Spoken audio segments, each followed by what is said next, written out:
Goeiedag, good day, fellow South Africans and citizens of the world.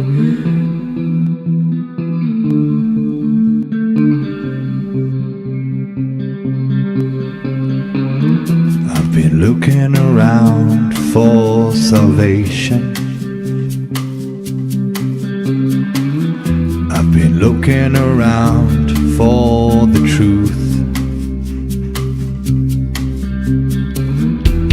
All around me I see frustration,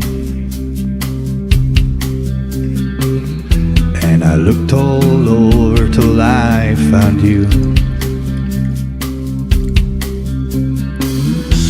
I sit and listen to your stories,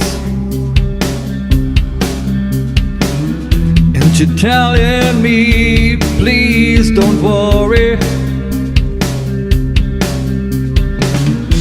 So lot in this world you should know, and love in life is where you should go. If you're looking for somewhere to go, if you're looking for someone to know, if you're looking for someone to guide you, then love in life will guide you. Koinant! Good evening, fellow South Africans and citizens of the world. And have we got a cracker for you tonight? Wow, we have a lot of ground to cover tonight, let me tell you. So I'm going to keep this intro quite brief. Des has a YouTube channel called OODEZZ, which has gained traction since being launched a few weeks ago. Tonight they're going to blow the whistle on the New World Order and their influence over political parties in South Africa. Who can ever forget George Bush's famous New World Order speech? That's going to be part of our discussion tonight. Desmond is an intriguing man whose father was briefly, by invitation, a member of the New World Order 300, or group of 300. Now, without any further ado, let me get Des and Lauren online so we can have a conversation. Here we go.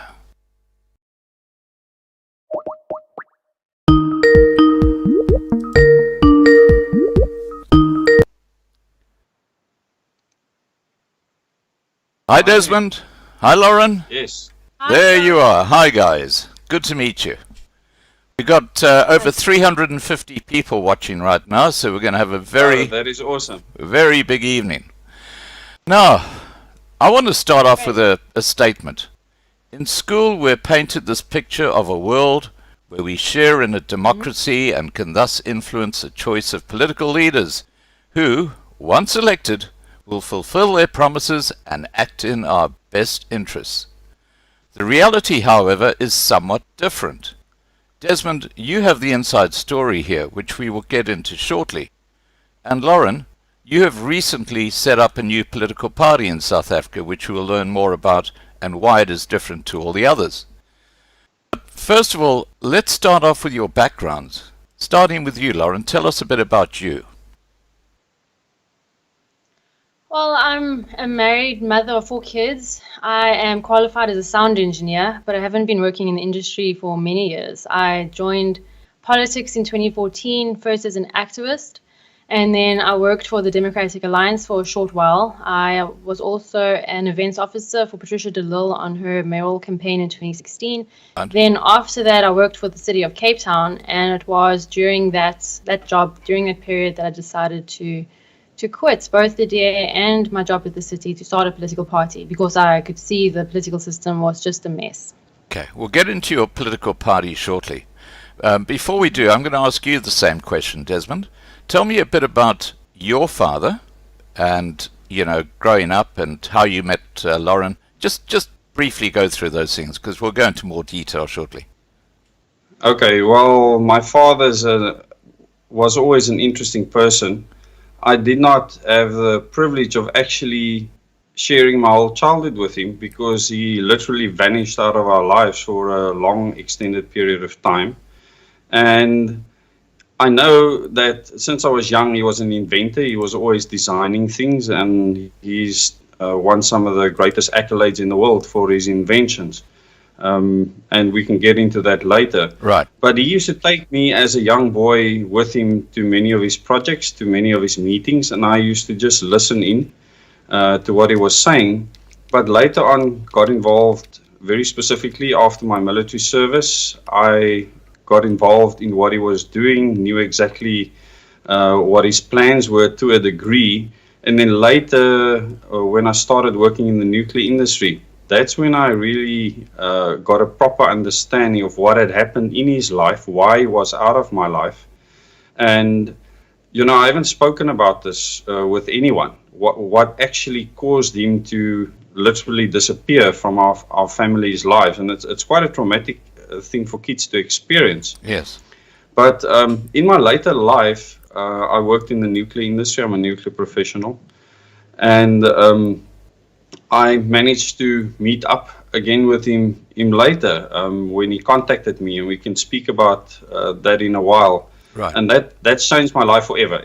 Ever since that moment when he contacted me when I worked at Coburg to warn me about something, my life was never the same again from that day onward. So very unique childhood. It's not something that I think many people would have experienced. It's not something I asked for. It's just something that I got stuck with. But because of that, I've a lot of unique experience and information that I think most people would not be privy to. A lot of people have contacted me since I started my YouTube channel and shared similar experiences or experiences of their parents. And I'm grateful for that, to know that there's other people also looking for answers, trying to understand what's going on, because we don't have a straightforward past in this country. Right. Now, before we get into all this stuff, tell me how you guys met. I mean, did you meet at a party, or how did this all happen? Well, there's a 16-year age difference between us. Mm-hmm. I'm 48 now, and Lauren is 32, so that's a big age gap. Well, you can tell Scott how you actually how we met. Yeah, how we met. I mean, I had a business that I started while I was at Coburg Nuclear Power Station in 2006 as a distraction more than anything else, and I decided to start a sound and lighting business. And that's basically where I think Lauren can carry on. So I said earlier that I was a qualified sound engineer. Right. I wasn't always intending on studying sound engineering. I actually wanted to study zoology or marine biology, something to do with saving the earth. But I couldn't stand to bear another 12 or 7 years inside a formal institution. So I ended up just taking a year off because I matriculated when I was 17, so I had a year to play with. And I decided to do this year course in sound engineering. And so I moved to Cape Town looking for work. And I ended up working for Desmond, for his company, as a sound engineer, and that's how we met. So that's how you met. Oh, fantastic. Yeah. That's fantastic. Right. Now, Desmond, not only are you a nuclear expert, but you also are involved in intelligence. And I before we get right into was involved in intelligence. But yes. Before we get into that, let's get to the very basics of this whole thing. Now, we think in the world today that, you know, we elect someone and they then represent us, etc., etc., etc. And that's all just smoke and mirrors. That's not how it works. Tell us, as a starting point, about the group of 13 and the group of 300. What's that all about? Well, basically, we have to start in the 1700s, the late 1700s, to actually understand this. Because it's important to understand, and anyone that's on my channel might have watched some of the actual videos that I've put out on this in detail. This all started with Adam Weishaupt, which was someone that wanted to change the way politics worked. He absolutely hated the system. He hated the fact that the Roman Catholic Church at the time controlled something. And he wanted to bring in a new system where people are illuminated. And he founded the Bavarian Illuminati, funded by Amschel Rothschild at the time. I thought that. And Amschel Rothschild worked for the Oppenheimers in their bank, and that is where he, for the first time, actually rose to prominence, and then ended up taking over the world banking system. But their ideal was a place where politics doesn't play the intrusive role that it does today. And the other thing is that everything needs to be controlled in this enlightenment kind of way. So it's a very much an ideological thing. And the plan was to control anything and everything to do with power. Right. Anything. So any higher level company or government officials, anyone that could influence the masses had to be infiltrated and controlled with this ideology.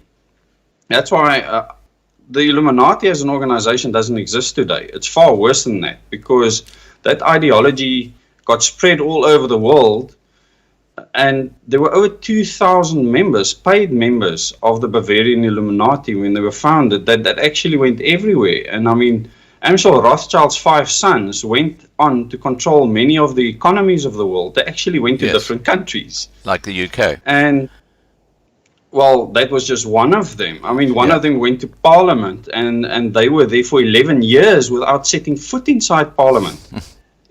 Because they wouldn't take a Christian oath, because they were Jewish. Right. But I don't want to get into that. Yeah.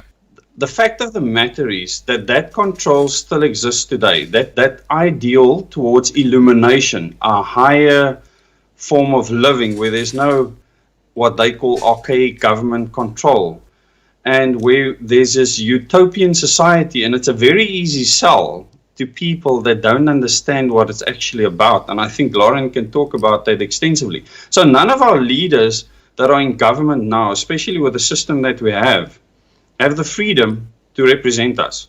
So our government is a farce. Right. Well, all governments are farces around the world. All right. We'll get into that in a second. I just want to address those watching right now. We've got about 700 people watching at this point in time. If you want to ask questions, please just put them into the side chat and direct them either to Lauren or to Des. And later in the show, the second half, I'll then present those questions to them and see what they have to say.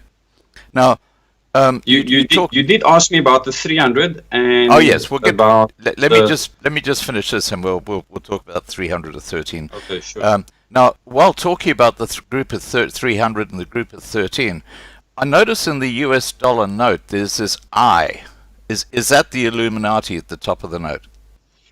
No, it's illumination. It symbolizes illumination and a higher order. So a lot of people are very confused with the symbolism. A lot of the symbolism isn't necessarily evil. And for instance, if you look at the Freemasons, the square and compass is supposed to represent direction and actually being correct in what you do. It doesn't mean that people do something that is right. But a lot of the symbolism is not necessarily Illuminati symbolism. The symbol for the Illuminati was the owl, which represents wisdom. They believed that they were wiser and knew better than anyone else. Also, the god of Moloch that sacrifices children is represented by the owl. But anyway. And this owl is a big statue. If you look at some of the ceremonies done in the US, there's a huge owl with people doing ceremonies in front of it called the burning of care. And in this grove where these ceremonies are done, and they're done annually by some of the most influential people in the world, yes, they're doing it in front of this owl. So the owl symbology is still very strong in the illumination movement, or the movement to be illuminated or better or higher, a higher order than the rest of us mere mortals. Okay, now let's get back to this group of 13 and group of 300. And I believe your father was actually a member for a short while of the group of 300. What is that all about? Well, to actually get control of what's happening within the governments in the world, which means that all governments, whether it's a Russian, Chinese, US, it doesn't matter which government it is, the government is elected to serve a specific purpose.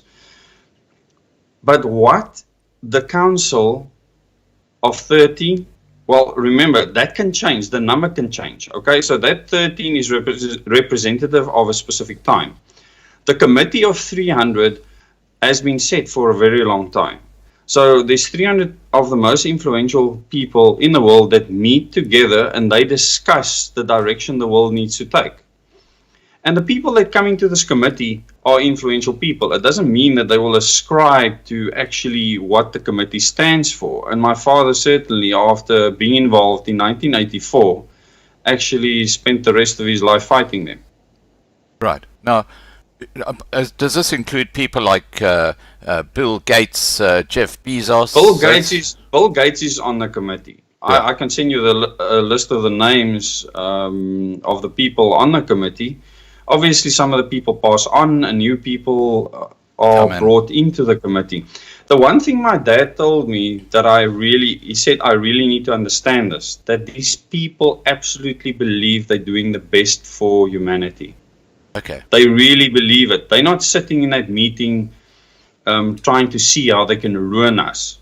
In their minds, they are saving humanity and the earth. Okay, now there's a bit of a hyperbole there, because look what's happening in the world today with things like Black Lives Matter, with all these protests and you know, all the shit that's going on. That is not in the good of humanity, and yet the mainstream media, which is controlled by this group of 300, are pushing it like it is. So there's something there that doesn't work. Well, the thing is, they want ultimate control of the world. There's nothing righteous or good about their desires. It's evil. End of story. And what about this group of 13? Is that like the Rothschilds and the Rockefellers? Yes, those are the senior families in the world that basically pull the strings for the council, for the committee. The people in the committee are in wide-ranging organizations around the world. In fact, many of those people might not fully understand the end goal. Right. Okay. And they could be involved in organizations that want to promote sex education to kids as young as 5 years old. Yeah. And believe it's the right thing. They will have these meetings and discuss why this needs to happen. And they'll, for instance, use child abuse as an excuse to motivate for this. And they create scripts that they then roll out all over the world. And I mean, Lauren can speak about that at length. Yeah. How whatever they desire is for the world, and this was a Bavarian Illuminati statute, that there is hierarchy.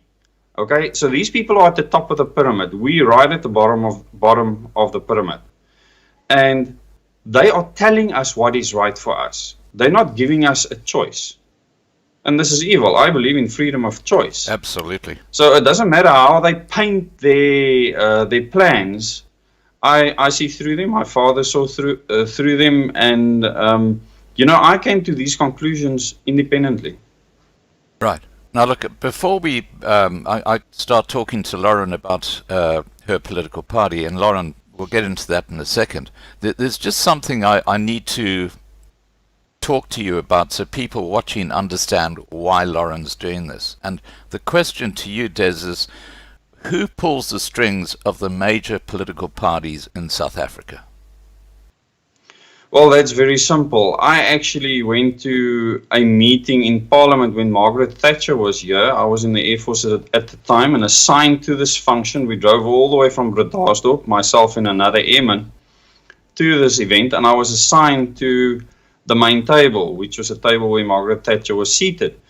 And I was 19 at the time, and it left a permanent impression on me, because around this table, it was a round table. Margaret Thatcher sat there larger than life, and she had this massive hairdo. She's actually big of stature. And on the other side, and she drinks everything neat. I mean, I don't drink alcohol, but this woman could knock it back. So I remember the waiters commenting on that and saying, wow, she's like a man. She drinks like a man. So I was right there. I mean, she was literally 2 meters away from me, and I could hear the conversation around the table. I was there for security purposes. And the interesting thing was, it's the first thing I ever saw F.W. de Klerk. And he sat on the opposite side of the table, out of earshot. He didn't say one word to her that entire evening. I remember his pathetic posture and how he was smoking his cigarette sitting there. I mean, I'll never forget that. Yeah. And on the other side was Margaret Thatcher sitting upright, prim and proper. And on either side of her, on the one side was Harry Oppenheimer, and on the other side was Anton Rupert. Ah, okay. The money power. And the entire night's discussion was with them. And they had long discussions that entire evening. She had no interest in any of the politicians. None whatsoever. And she had actually received the Order of Good Hope from F.W. de Klerk at that stage. And you must understand, he was told to give her the Order of Good Hope. It wasn't a decision he made. I mean, everything he did, he was told to do. So these prominent families in South Africa actually hit the strings behind the scenes. And they are empowered by families like the Rothschilds to do exactly that. Okay, now the Rothschilds have a base in Johannesburg. Well, they've got a company or they a have branch many bases actually. in South Africa. Yes, many different organizations. In fact, there's numerous different Rothschild organizations within South Africa, and they have the boards and they have board chairmen and all the rest. And in my recent video on the Rothschilds, I actually put newspaper clippings or article clippings right at the end for those that actually, I always leave the best for last. So the people that watch to the end, they get the real deal. And the Rothschilds asked to get control of Eskom's financial seat on the Eskom board directly. Yeah, I see the... So they don't beat around the bush. I mean, they just go for the jugular. Yeah, I see the ex-Minister of Finance in South Africa, an African fellow, is now the chair of the Rothschild Foundation in Johannesburg. Well, I can tell you that it was. I mean, Trevor Manuel actually... That's it. Trevor Manuel is now Mr. Rothschild. I mean, the article I actually posted said that Trevor Manuel is now married to the Rothschilds. It's a very interesting article, and I made it long enough in the video for people to actually read it because I want them to read and understand how bad things are. Right. Okay, so what we're saying is that the major political parties in South Africa are basically just a front for money. 100% correct. Okay. I couldn't have said it better. Okay, now, And Lauren can do it. Lauren, getting to you. Now, you've started a new political party. Please tell us all about it and what its objectives are, why it's different to all the other political parties in South Africa. Well, the vision and our slogan is Liberate SA, which is Liberate South Africa. So what we need is liberation. And the party was born out of realizing the sham that politics is. And included in that, when I was with the DA, I was with the DA for quite a long time, for a few years. And I was very heavily and deeply involved with the DA. And what I realized after a while was that it's actually a fake opposition. So it's there to give people hope, but it's not actually there to make a real difference. And that's how you keep the power balances the way it is. And when I realized that, I couldn't stand another minute in the party, and that's why I left. But when it actually came to starting the Organic Humanity Movement, I was just really, I couldn't decide what to do because I wanted to leave the DA, but then I still wanted to remain in politics because I believe that South Africa can be an amazing country. And I just couldn't imagine joining any other political party that there is because they're all the same.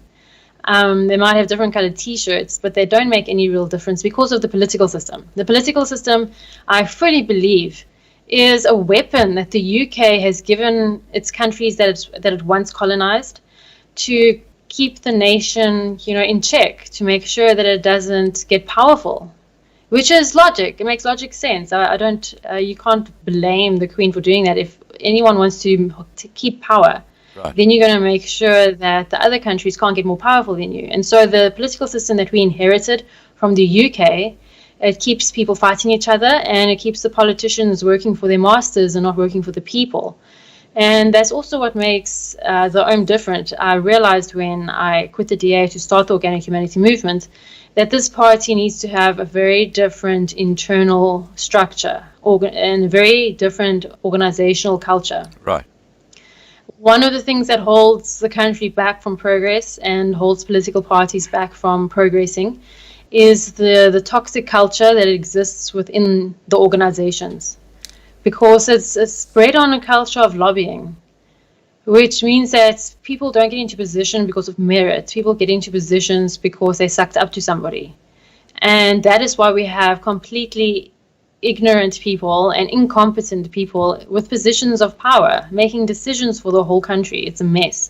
Right. And that's why when I started the Organic Humanity Movement, how it worked, I woke up with the idea one morning to start a political party. 5 o'clock, she woke me up on Sunday morning. That always happens. I know, literally, what was happening with the DA was giving me sleepless nights, because I got involved in politics to make sure that my children and the whole country's children have a future in this country, that they don't get their heads chopped off because they're Christians or whatever. Yeah. And religious freedom was a big motivation for being involved in politics, and my children was a big motivation for being involved in politics. And when I saw that there was no success path with the DA with regards to fixing up the country, it really was giving me sleepless nights. And that's why, it was 5 o'clock in the morning where it just dawned on me, start your own political party. This is your wake-up call, Desmond. Ding, ding, ding. She literally woke me up, and I was like, what? And, I felt so much joy with that idea. I really believe it was divine inspiration. Yeah. And from that moment on, I felt so much joy. I had so much direction. It didn't have a name. I had no concept. That came later. But as I was forming the Constitution, I wrote the Constitution in 2 days. Before I'd even approached anyone to join with me, I wrote the Constitution. And the Constitution is very different to other parties. What makes us different to this is that there's 0 internal elections.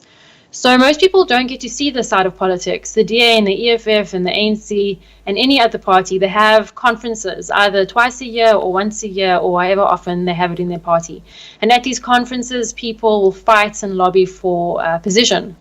Right. And this causes huge divides, and it causes factionalism. Yeah. And people say, that's politics, and people accept it as politics, but it's actually very much a huge stumbling block in any political party achieving what they want to achieve based on whatever their ideology is. And so our Constitution in the OOM completely does away with anything that distracts us from achieving our vision of Liberate SA. So I am the party leader. I cannot get voted out. If I step down, that's the only time a vote takes place. And that vote only happens between the leadership, the top leadership structure, and under very strict conditions. But there's no provincial candidate votes, or there's no elections at all, not even at branch level. Right. What we do instead as the leadership, the national leadership, is we appoint people. And just like we operate in the party by appointment, appointing people to certain positions, we believe that when it comes to government and people get elected, they need to fit certain criteria, very strict criteria. And that's missing in our political system. For instance, most people can see that the Minister of Education doesn't really know much about teaching or running a school or anything like that. Or even counting. And it's the same with the other ministers. True. So we would like to propose a system where candidates, and this would fall under the IEC, the Electoral Commission's responsibility, to actually make sure candidates pass certain tests before the candidature is approved. So before they can even start campaigning to be a public official, they would have to have passed certain tests. And these will include... After training, of course. The training will come later. Yeah.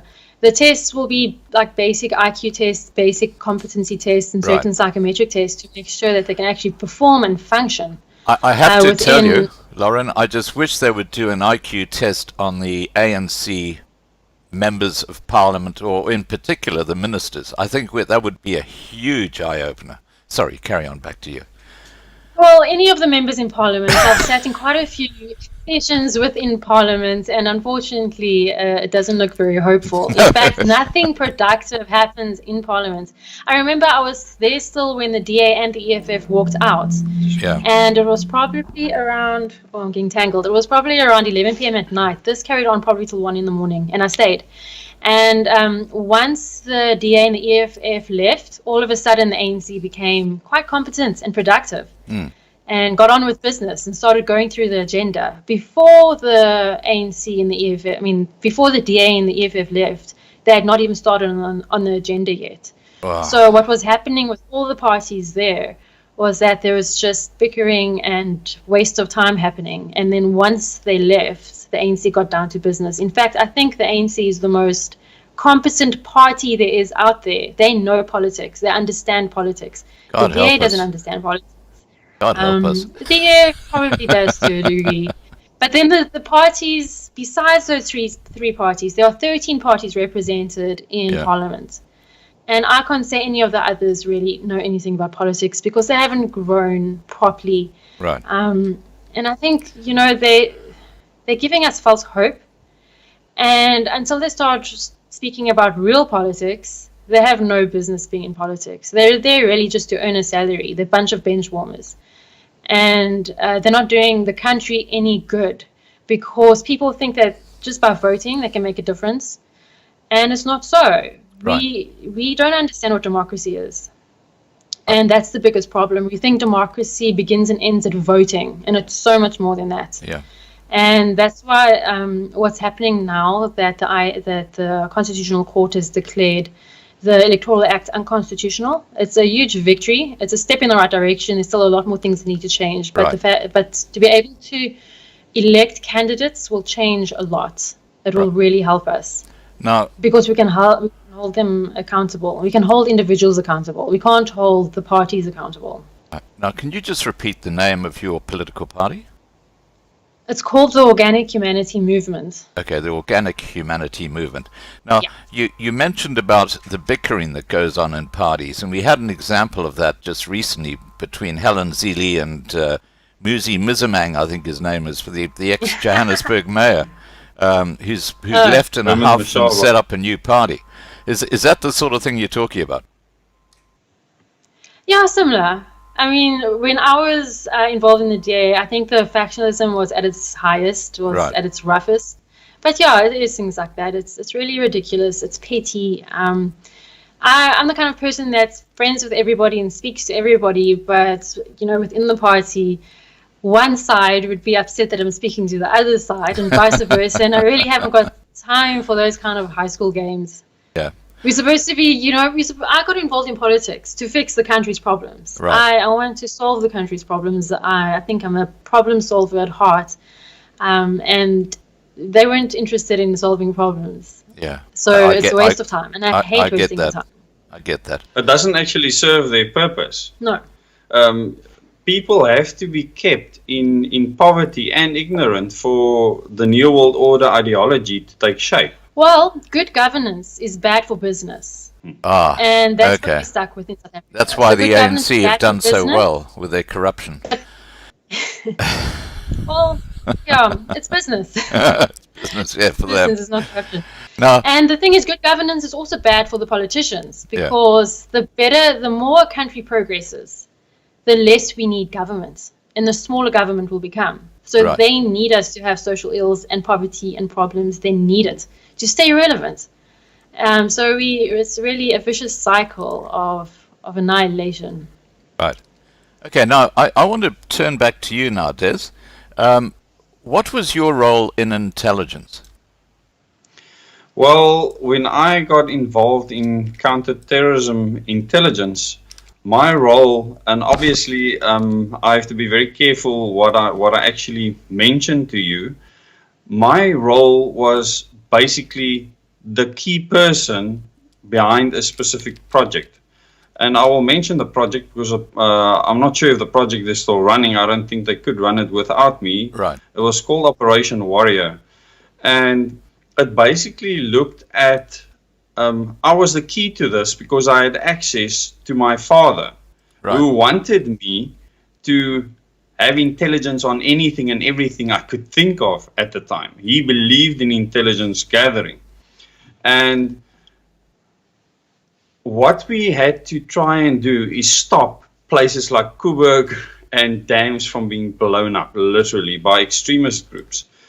And I got to know, there was a lot of training involved, probably in the first 6 months, up to 2 years, training into many extremist groups in the world. And then the role was to try and direct them in the right direction, so to speak. Because we don't want people, how I went about handling this is, for instance, with Coburg. People believe that Coburg has to blow up, okay? It has to explode. So what I did is I educated these people. That was a simple thing to do.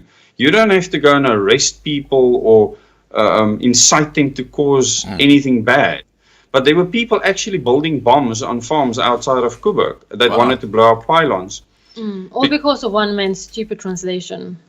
It's it's pathetic. I mean, what happened there? I mean, well, it had to do with Sina van Rensburg's vision about the night when people won't be able to see the hand in front of them, and there's two red lights in the sky, which could be anything. It could be an airplane, it could be anything. But this guy that wrote Sina van Rensburg's book, Adrian Snyman, he interpreted it to be a nuclear explosion. It was his interpretation. Well, he of said what Coburg. He actually specified really Coburg. Old prophet said that could happen at any stage.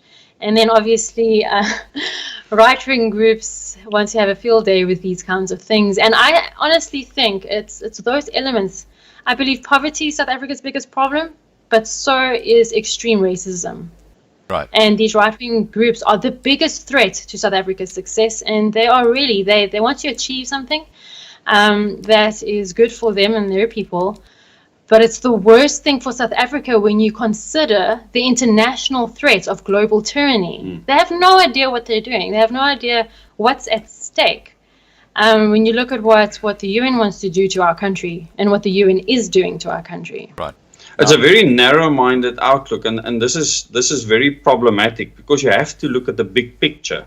And I had to put my own inhibitions and biases aside during that time. I mean, I was just a nuclear professional. I actually got involved just before I received my reactor operator's license. I was on the license course at the time when I got involved in intelligence, and I actually had to get special permission to get my license and still be involved. Right. And I actually had a delay of 3 months because it took a while before the authorization actually came through.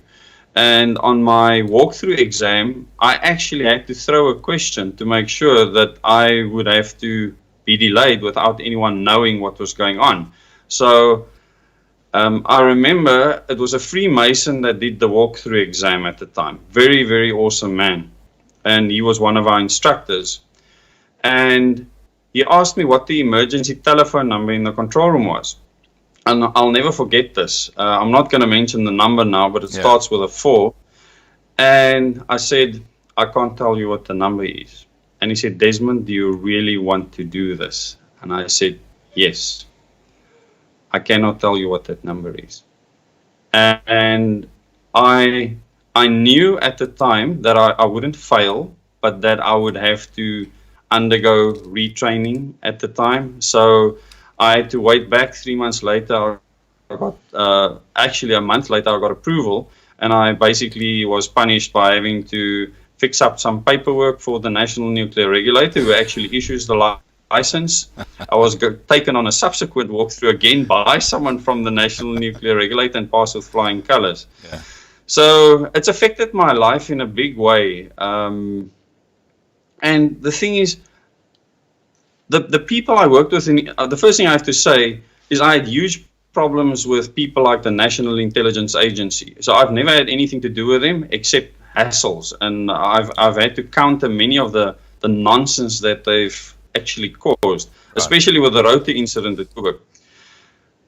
So some of these people are amateurs when it comes to intelligence. The people in counterterrorism were awesome. They're really good people. They didn't want to hurt anyone. They didn't want to arrest anyone. All they wanted to do is steer people in the right direction. So, for instance, I would go and visit Adrian Snyman. and spoke to him at his Right. house and say, Adrian, Kuba cannot explode, and explain to him why in detail so that he knew. So this is the kind of thing that I would do to help them in the right direction. Right. And from then on, I mean, at the time, I put out many posts on social media. I was never active on social media before, to explain this to people. But even today, there's still people that believe Kuba is going to explode. And really, this needs to end, because it cannot explode like a nuclear weapon. If anything's going to explode, it'll be a bomb, Right. a nuclear bomb. Now, I have to tell you, right at the very start of our live stream, Hartmut de Vet wrote, and I copied and pasted it because I thought that clearly this is something which would come up during our discussion tonight, and yes, it has. And he says, Des Bernardo moet nie meer weer twak praat oor Adrian Snyman of oor ook sy boek oor Sina van Rensburg. So clearly, That's fine. clearly your message has got out there. Okay, so I'm just a messenger. No, that's fine. Has he actually spoken to Adrian Snyman? I have no idea. That was Yeah, the point you said. the one thing that they need to understand, okay, is I've read other books on Sina van Rensburg written by academics, professors, that actually looked at the various things that Sina said himself. Right. Okay, and when you actually look at what Sina said in his himself and didn't declare himself, in other words, he didn't explain what he saw. Other people interpret it in many different ways. And I remember these three professors had their three different interpretations. In the first book I read, and luckily I read this before I got involved with a subsequent book on Sina van Rensburg. Right. So an interpretation is an interpretation. And many of the people I got involved with within the Israel Vision and so on also didn't believe many of his interpretations. It didn't make sense. And of course, many of those things never happened because of that. But I believe that Sina had a gift, and he actually saw things in the future. Yeah. And to me, they're relevant. They're not irrelevant. So the fact that you're reading the book is not an irrelevant thing. Yeah. Lauren's read the book because I think it's relevant. It's not because it's irrelevant. Yeah. And especially because many people believe that what Adrian's interpretation was, and he told me personally, face to face, unlike someone commenting on your channel, Right. that yes, he could have had certain biases and misgivings after I explained certain things to him, especially with regards to Kuba. And the fact that a lot of people got confused, and this is not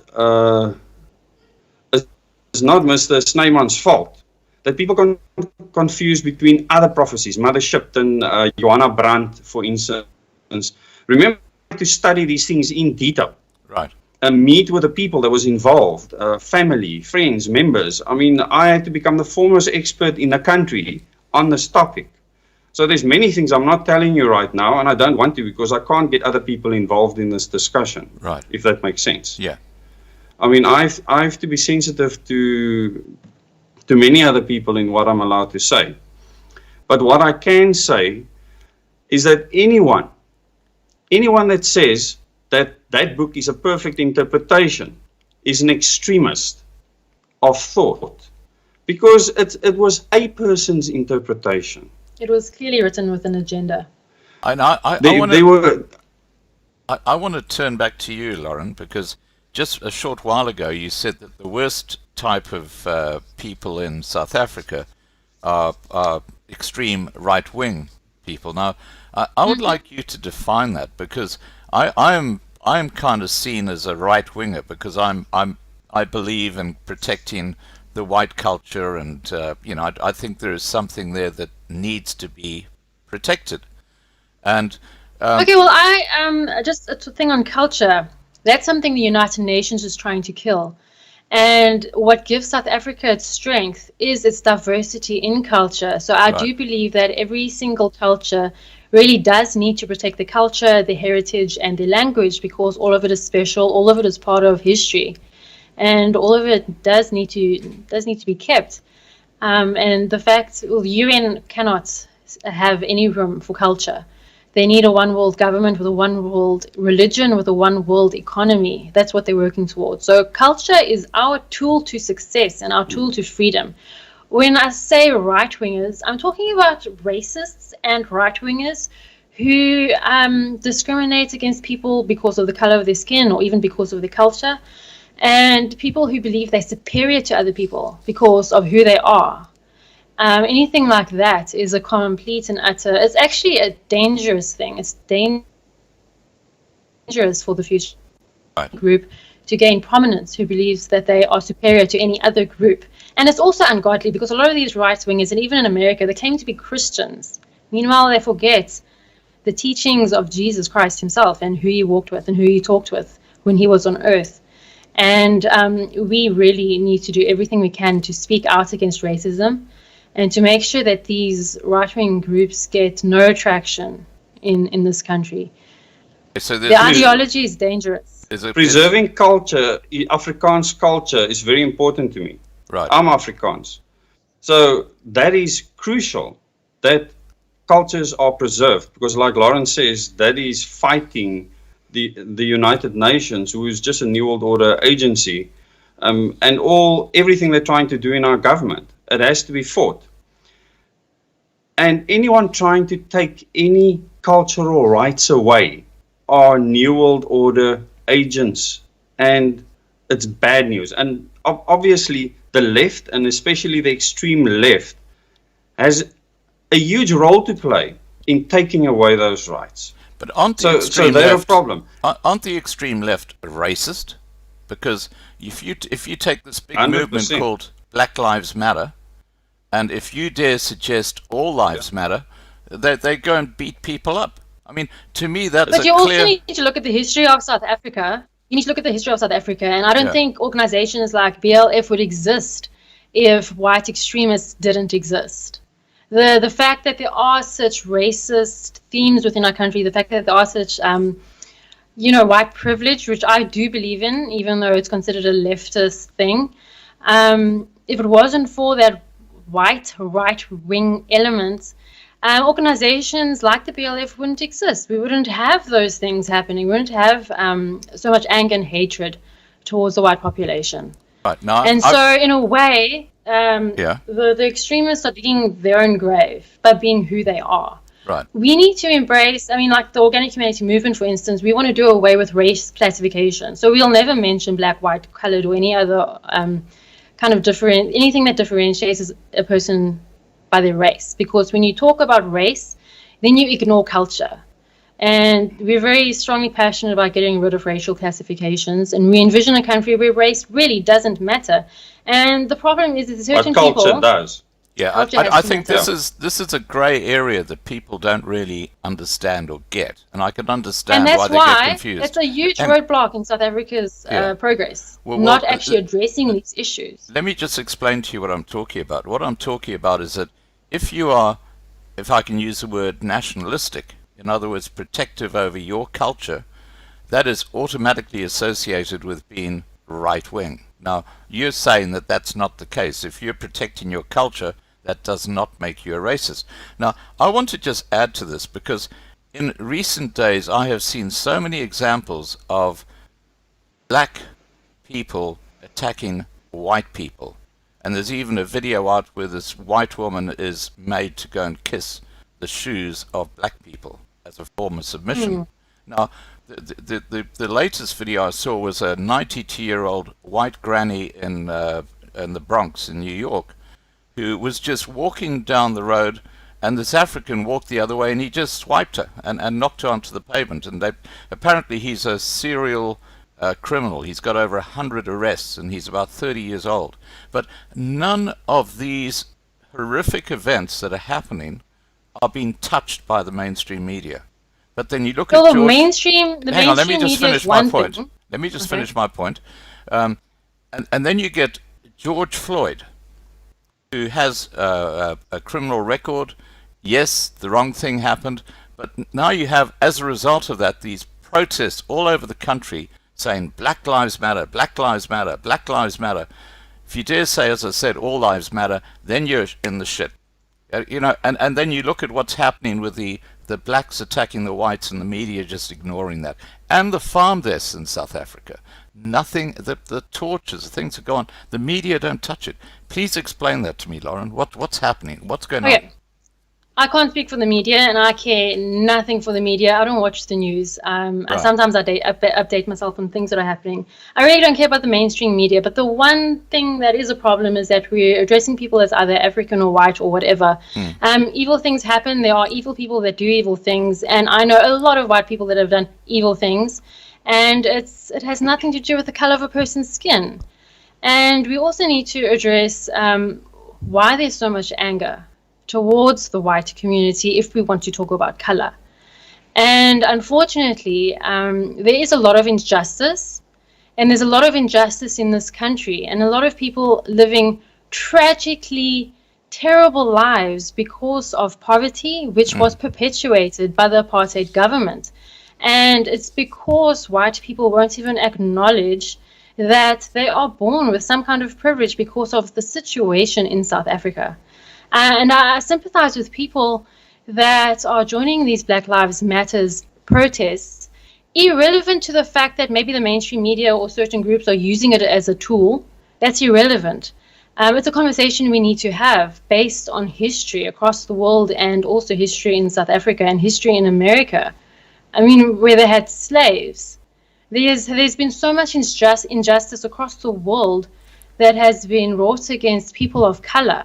So I don't think now is the time for white people to trying to be in the center of attention saying all lives matter. No, now is the time for us to just shut up and have a sympathetic ear towards those that have been oppressed by an economic system controlled very much by the people that Desmond was talking about, which Jacob Zuma referred to as white monopoly capital. I think it's time we keep quiet and listen to those that have been oppressed and let them have a voice and let them have this time. Well, and support them. I have to say But to you. can I say something? Yeah, please quickly? go ahead. Yeah. I think you're confusing what's happening overseas, because I believe that actually is driven by the Rothschilds. That there is a polarization, a deliberate polarization, And that's between causing races. racism. And that's Yes, causing 100%. racism. And this is very important to their end plan. I think Lauren's more speaking about the South African history and the past, but these specific things happening right now over this last short while. I'm not sure how many of them she's actually seen, but these events, we don't have a TV in our house, so she's not watching all of these news events. But these, I believe, are deliberate. It's meant to polarize us, and I think I spoke to you about that the other morning when we chatted, is the fact that this polarization is crucial now so that there is absolute hate, one race against the other. So it's funded, it's well organized, and it was organized long beforehand. The George Floyd incident was a catalyst, and I mean, it's so easy to get any catalyst and use it. Right. I mean, there's been many incidents since then, Scott. There was an incident yesterday where I actually watched Hannity talk about a police officer that shot another man twice in the back and killed him. So after he stole a taser from them, it was all cordial, and then it turned into something horrific where the person ended up fleeing, shooting a taser which he stole from the policeman back at him, and then got shot in the back twice. There's been no protest because of that specifically, which means that the mainstream media in America were geared towards an event. When it happened, they just went all out for this specific instance. And this is how the Rothschild family works, because they don't care about race or whoever they use. And that's why one must always look at the global picture. And I keep my eye off the global picture, off the local picture, to look at the global picture where Lauren is trying to solve the issues in South Africa specifically. And I agree with her. One needs to be sympathetic and be honest about the things that were wrong in the past. And when anyone does anything wrong, it doesn't matter who they are, speak out against it. It's a silence of certain races when bad things happen to other races that causes the problem.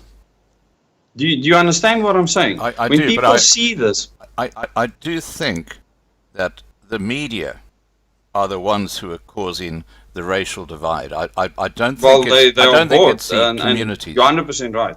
You're The 100% media right. is causing it, but we can also switch off our TVs and use Yeah. our own minds. Yeah. Look, Maybe we should. I want to ask you something here, Des. Do you think that this Yeah. whole Black Lives Matter situation in America is happening because the New World Order or the Committee of 13 or whatever they are, do you think that they want to get Trump out at any cost? Donald Trump has been a huge problem. It's a big mistake that the committee and the council made, is to underestimate the very structures they created to try and control the world. They needed the internet to be strong everywhere. They needed social media everywhere to try and drive their agenda. And they could never predict in their meetings how much it could be used against them and how successful that would be. So Trump was an absolute backfire. He was never supposed to be elected. And when that happened, Trump is backed by people that know what's going on within that committee. There is a spy network throughout the world, and I don't want to give away too much, Right. that's fighting their agenda and their plans. And my father got regular mails from this network. I actually have it from his estate. He actually cut out all the postage stamps so no one could see who sent it to him. But I have all those documents from a long time ago. So that network is active, and he was a part of that network. He became a part of that network. They knew what work he was doing. And I don't want to go into too much detail because I might actually give certain things away. Right. It is absolutely orchestrated, Scott. And President Trump cannot, for the New World Order's sake, be elected again. The time frames that they are trying, their Agenda 2021 and 2030, has to fall into place. And there's certain timelines. South Africa is behind with 5G rollout. They want the UN to take over here in 2025. This country must be completely failed so that the UN can walk in as a savior, and they're just a New World Order agency. Right. So that timeline was set for them. Now, if they stuff up with this timeline, like Naledi Abrams, she's an ANC minister. She doesn't want to roll out 5G technology. She opposes it. And they have told her, you need to get on with it. We want this done. Right. During this pandemic, they released all the bandwidth that they can so that when people are locked down at home, and this is before the lockdown happened, so they knew this was coming. They opened up the bandwidth so that people could have internet, because they believed that during this test in South Africa, because that's what it is, they would see how compliant people would be if they just provide them with internet, because this is a big part of the global plan. Firstly, to monitor everyone and to keep everyone complacent. So every school kid coming out of school now, what do they want? Fast internet. They want to be connected to Wi-Fi, and they're happy. Right. They'll sit there, eat, rot, and they'll be happy. They will walk into this New World Order ideology without any problem or any hassle. Yeah. So, yes, 100%. These protests around the world, first the pandemic, it is to unseat Trump. He is the biggest problem. I actually did a video yesterday where I said, where I spoke about absolute power and us, where I spoke about the fact that who is the most powerful person in the world? The person that controls the strongest military that will listen to them. Okay? Yeah. It is not rocket science. And a lot of people will believe it's the US. I mean, I don't have my mind made up on that, but they are certainly a big power to be reckoned with. Yeah. I mean, Russia has come up with certain weapons that are formidable, to say the least. Yeah. So Trump is a massive factor right now. Huge. And I believe there's been many attempts on his life that they've been able to get rid of. So he has very good people looking out for him, helping him. I do believe that this was organized beforehand. I do believe that he saw an opportunity with these people's backing to actually be elected. You know, Donald has one weakness, and that is his ego. Yeah. And a lot of people get very upset with me when I say that. But the New World Order is using that against him. Yeah. They're using that against him because he wants control. He hates to lose control. He doesn't want to tell people what to do. But there's a difference between telling people what to do and having control of a situation. This COVID-19 pandemic took control away from him for a long time, and he was rattled. I could see he was completely rattled, and many people disagree with me. But if you look at the evidence, you will see it. He got control back later. He's clever. He's not stupid. And he has the right people helping and backing him. So Donald Trump is very important to the fight against the New World Order, because Hillary Clinton is evil. End of story. Yeah, she is. And anyone else that doesn't think that she's evil, I mean, I can't even have a conversation with him. Don't follow me. Don't even bother with me, because you don't understand what's going on in the world. Okay, and I want to just challenge Lauren on a statement she made a little while back, and that was about white privilege in South Africa. Now, as far as I'm concerned, the only people who have white privilege today are the wealthy whites in South Africa. I'm talking about people like Johann Rupert and Nikki Oppenheimer. You know, they've got white privilege. I get it, but I don't. Hang on, let me just finish, and then I'll pan over to you. Okay, I believe that they have white privilege, but if you look at what's happening in South Africa today with the employment policies, black economic empowerment, triple B, double E, all these different, there are about 109 of these policies whose sole aim is to bring the white population into poverty. That's their sole aim. Make sure that they cannot get employment.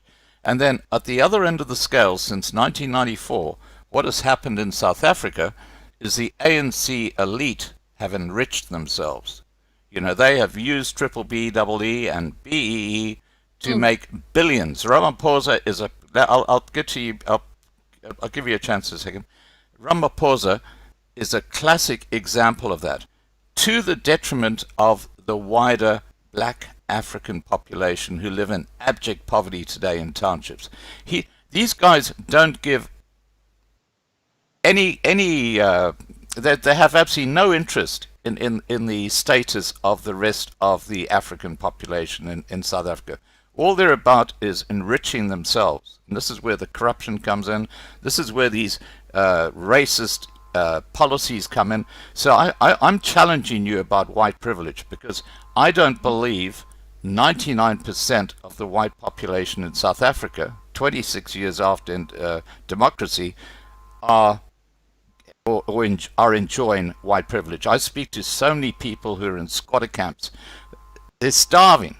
And these are white people, you know, as a result of the ANC's policies. What happened to the Rainbow Nation? Now, okay, so my question to you is this. Isn't there black privilege today? Because unless you're one of those elite whites, there's no privilege. It sounds like you're measuring privilege in terms of economics. And we mustn't get confused between those that hold power over the economic system and cable tied again. When I talk about white privilege, I'm talking about so much more than just economic status and economic benefits. We're talking about an entire attitude towards people of color. Something as simple as when someone that's white speaks to a person of color in an African accent. Why do we still do that? It's about people not feeling welcome in certain social situations. It's about people being treated differently because of the color of their skin. And it does exist. And even though BEE and everything, you know, I don't agree on anything that's racial based. So naturally BEE is wrong. And yes, it's not benefiting many people. Would your party get rid of BEE if it got into power? Well, like I said, we're going to get rid of any racial classification. So naturally, there'd be no room for anything like that at all. I mean, I'm looking at a South Africa that is liberated, where all people in South Africa are liberated, and where everyone benefits. So it's a very bold and, I suppose, revolutionary concept that takes people quite a time to get used to. because with It organic, can't be boxed. It's difficult to box this idea. yeah, you can't say It took me 2 months to get used to it. you can't say it's left wing or right wing, or you can't give it a label if it's capitalist or communist. It's none of those things. We are doing what is right for humanity, and that's why humanity is in the name. So we need to create a South Africa where everybody can look after themselves. We are a weak country. Democracy doesn't exist. Yeah. Democracy is obviously an invention of the Greeks, and the Greeks, I think, were the only nation that actually implemented proper democracy. When the Queen gave their colonized countries independence, she gave us a version of democracy that doesn't actually work on purpose to keep us oppressed. I just want to ask Des something about this particular thing that Lauren has just raised, and it's a really important point. I was listening to a video just yesterday which suggested that South Africa, Australia, Canada are actually registered companies on Wall Street. They're not independent countries, and that the police force are actually agents for that company, and they are fundraisers for that company. And they've all got like a reference number that's attached to this company lodged in Wall Street. Is that a lot of BS, or is that true? Because it's what Lauren's talking about with the Queen. And how does the Queen come into all this? Well, at the end of the day, the Queen is just a token monarch. But the British monarchy and what it represents was very important to establishing the Rothschilds' plans and the Bavarian Illuminati plans.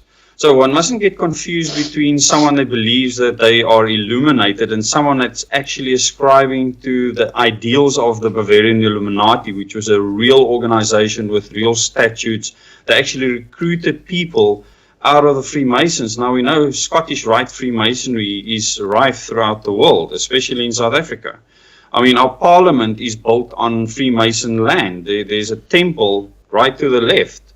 The largest temple in South Africa, a Freemason temple,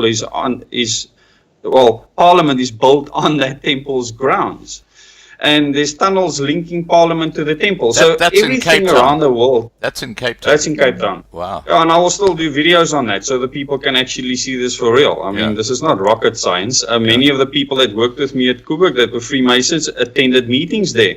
And people from the British monarchy actually are still in charge of that lodge. Okay, now, so how on earth can we say that we're independent? Yeah, so back to South Africa, we do not benefit from our minerals or from our resources at all, and that is wrong. The country itself. That's why it was also so important for us to get a defunct democracy, so that the world powers can continue raping and pillaging our land, and it's benefiting no one. Anyone on the color spectrum is not benefiting any of us. So the vision I have for South Africa and why I got involved in politics and why I started a political party. Now you must remember, I have 4 children. 2 boys and 2 girls, and I already love my grandchildren and great-grandchildren that haven't even been born yet.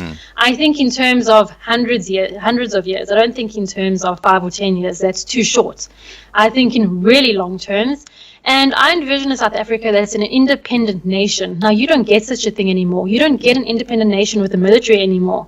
You just don't get that. But South Africa can have that. And in order for South Africa to have that, you need South Africa to rise, and you need Africa to rise. We are the strongest continent, physically and in terms of people. And we have the potential to really become a world power. And South Africa can become a world power.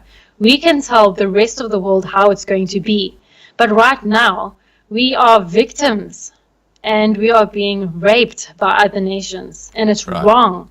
And this is why it's so important for people to be divided in ideology and by race and by politics and by religion. That division is so necessary because it keeps the ones in power. It does, and it keeps those in power in power. It helps them to keep that power. So I have to, through the party, somehow unite the most extreme people together, Yeah. all races, all cultures, all religions. They have to be united and they have to realize their potential. And we need to create an alternative economy to make this current economy irrelevant. So we will never do anything to attack or compromise the current economy that we are living in.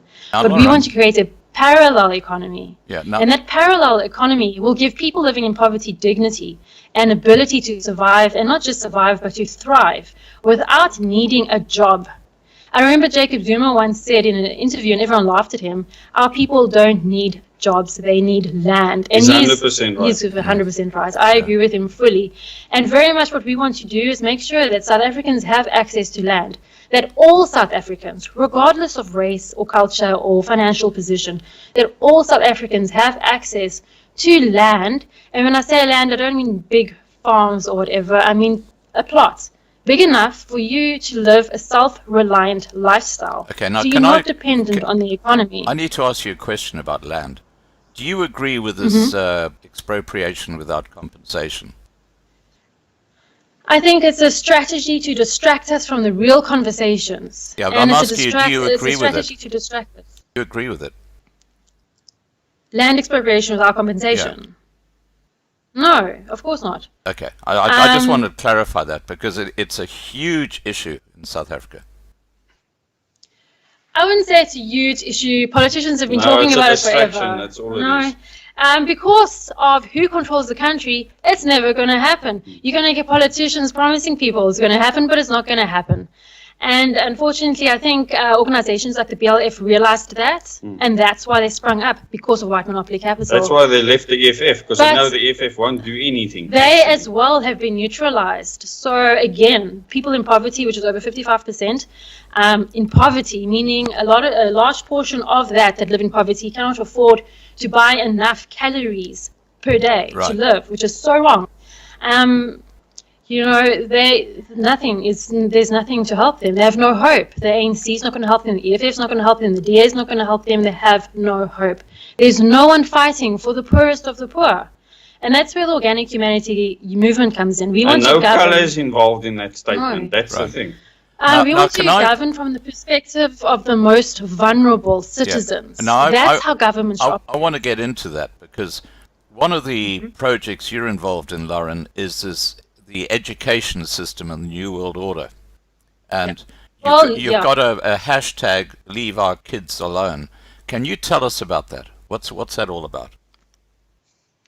Last You're year, I catching think it was flies, eh? October, Des? Oh, there's a mozzie flying around here, eh?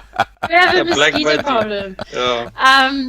In October last year, Freedom of Religion South Africa, which is a organization that protects freedom of religion, they released a press release about comprehensive sexuality education and the new scripted lesson plans that were going to be rolled out. So 4SA was actually part of one of the parliamentary meetings, portfolio committee meetings, where they actually had examples of these SLPs.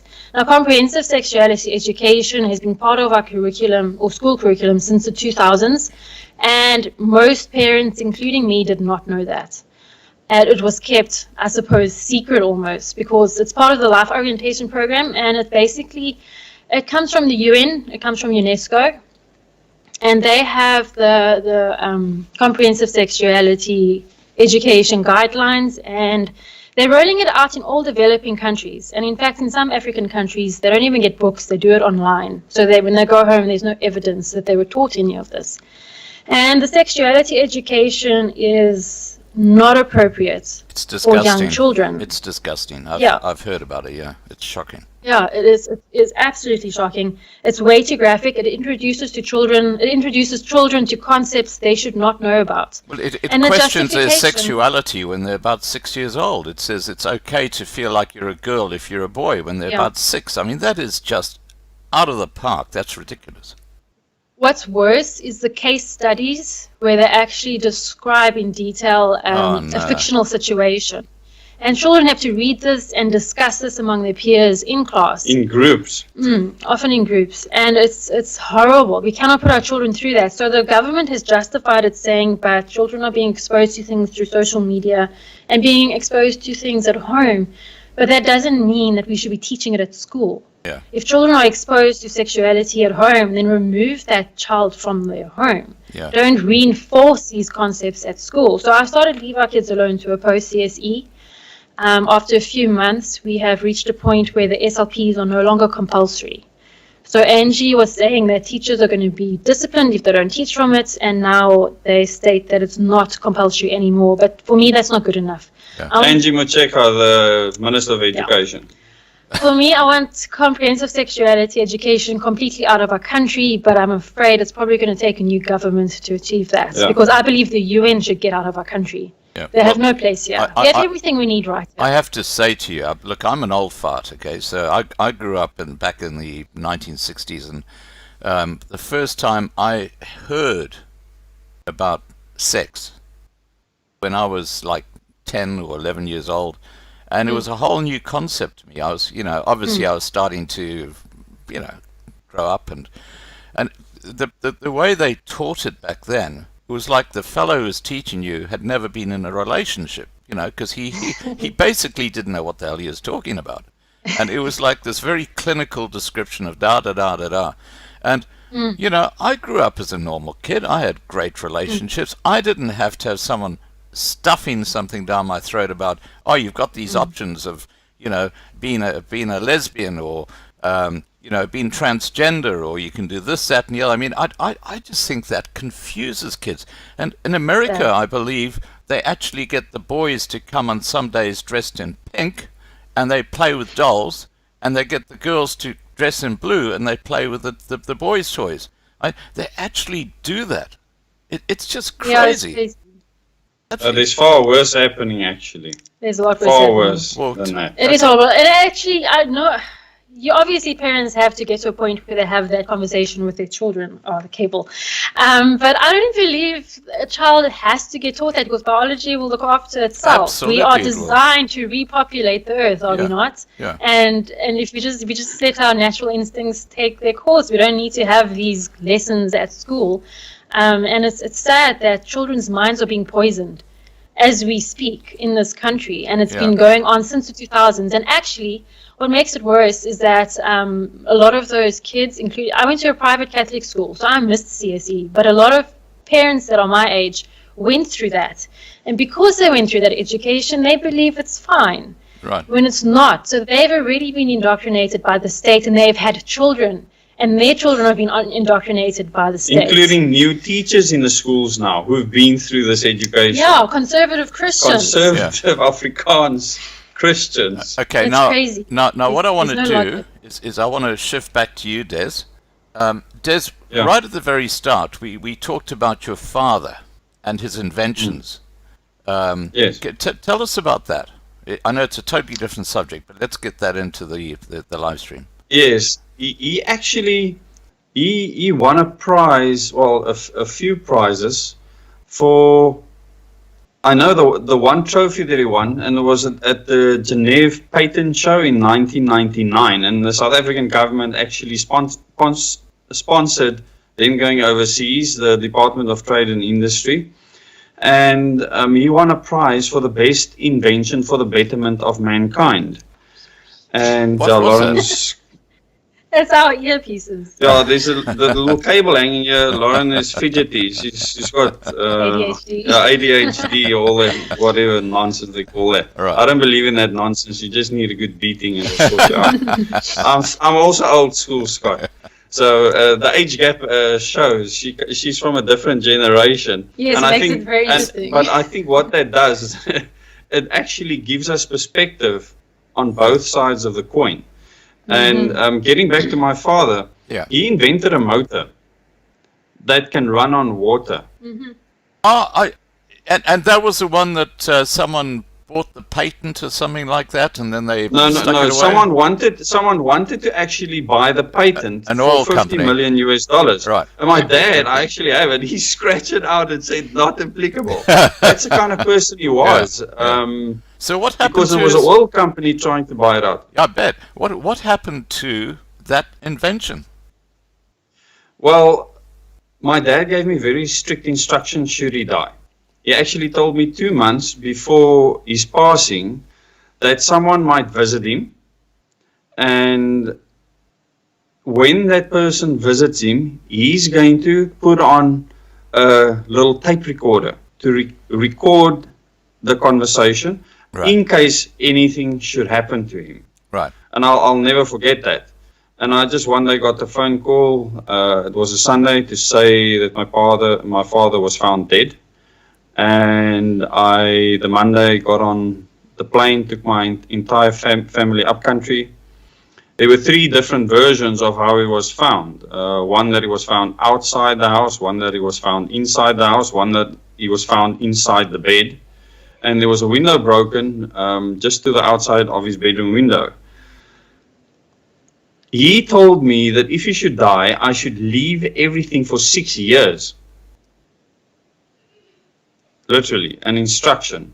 That one day when we stood next to the sea in Melkbos Strand, and he gave me all these specific instructions because he said no one will be able to listen to us there. And this was after a meeting where I believe there were 3 other intelligence agencies present at that meeting, and he knew everything about intelligence. Why, I'm still not sure. But he took me next to the ocean. We literally stood with our feet in the water. And then he spoke to me and told me all the intricate secrets, including about this pandemic that happened later. And we can get to that just now. But he's had a few attempts on his life. He believed that he was given an enzyme which was developed by Dr. Wouter Basson. He was actually treated by Dr. Wouter Basson for this. Right. That once you're given a specific trigger, then it activates this enzyme and you get what looks like a heart attack. Now, I must tell you, Scott, there's many people that have contacted me since I started the channel OODEZZ that have given me exactly the same thing that's happened to their family and friends. Many. Exact same way of death. Now, he knew that he had to take something to stop a trigger when it's administered to him from actually doing something to him. So I didn't ask for an autopsy because he said, don't do that, you're going to get into trouble. There's many instructions that he gave me that I followed at the time. I still haven't started resolving his estate, and it's 9 years later, because I need to make sure that I can do it in a safe way. So these inventions, I mean, the motor was assembled. There was a first iteration or a Model A of this motor that would run on fuel. And then I told him, but why don't we make it run on hydrogen? And he said that was the idea, but he first needed to prove the concept.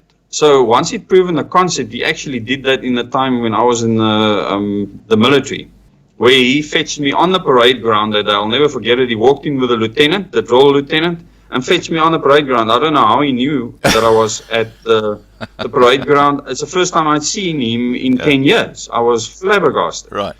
So my dad managed to do things that I don't understand. I mean, I still have a lot of his things here. He was on the 75-year anniversary flight for SAA. He was on the 1,000,000th flight for SAA. They invited him to do that.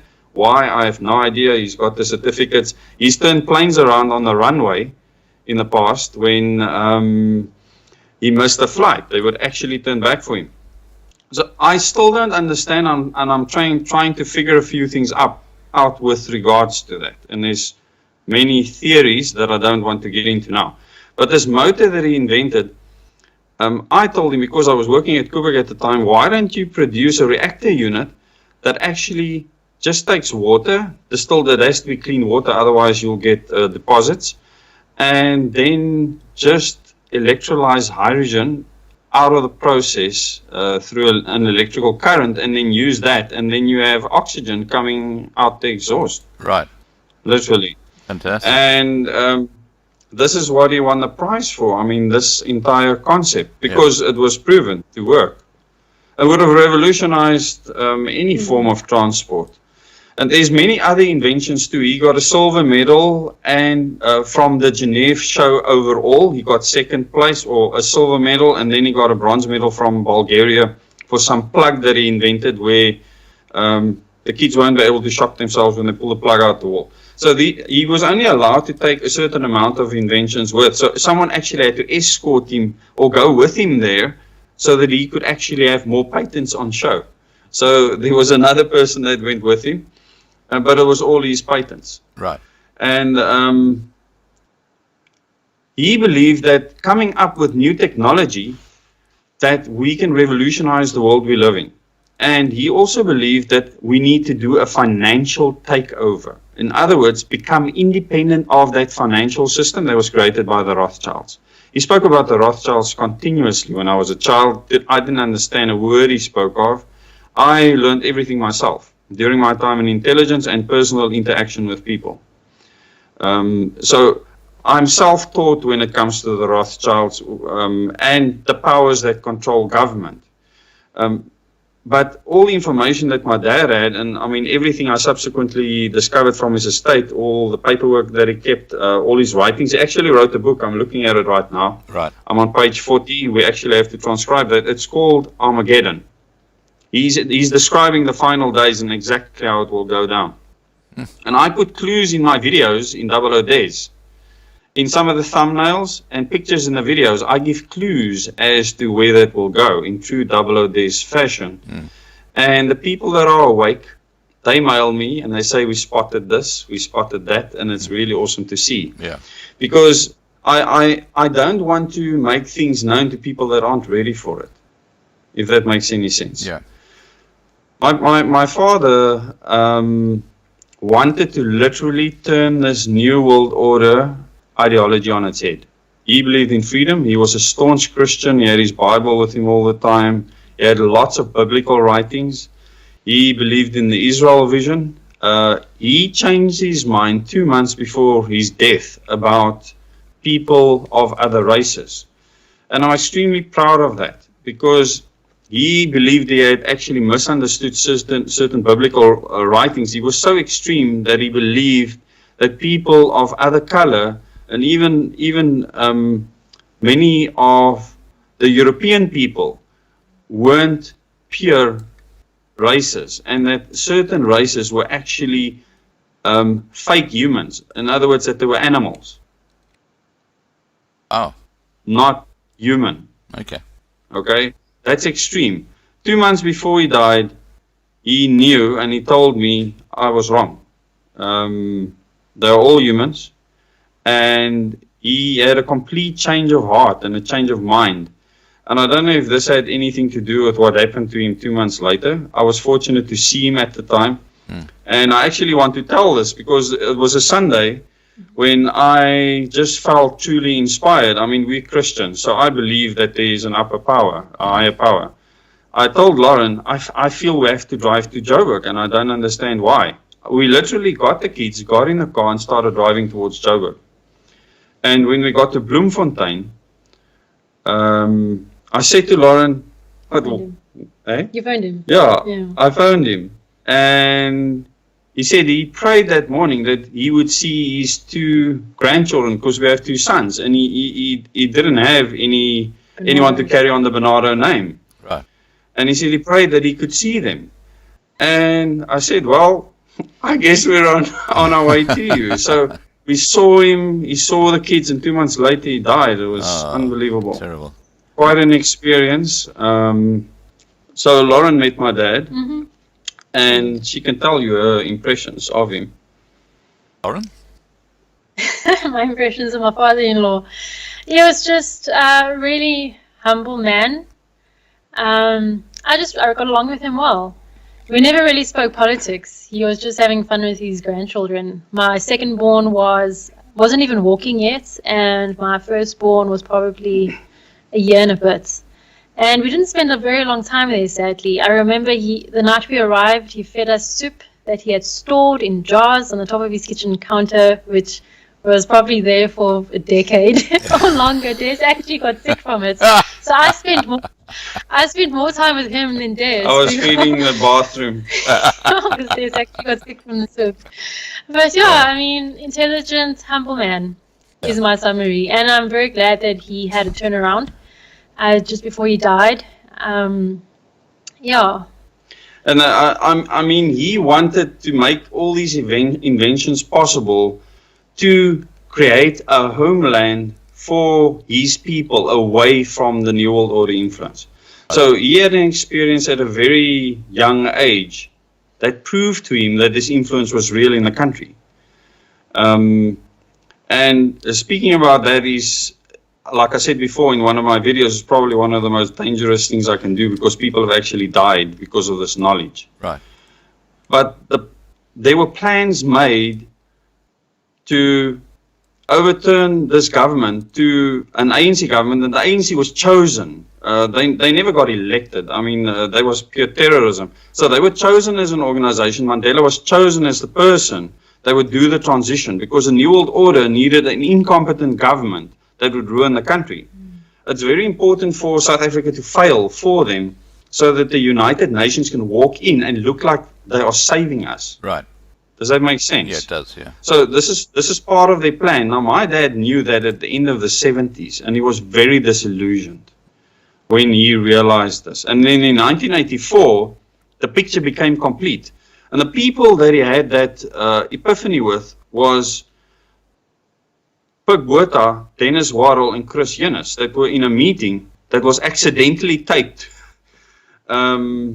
A portion of that meeting was accidentally taped, and my dad actually had the tape recorder that he fetched. I don't want to tell the whole story now. People can go and watch it in the Question Everything series that I have. I tell the whole story there.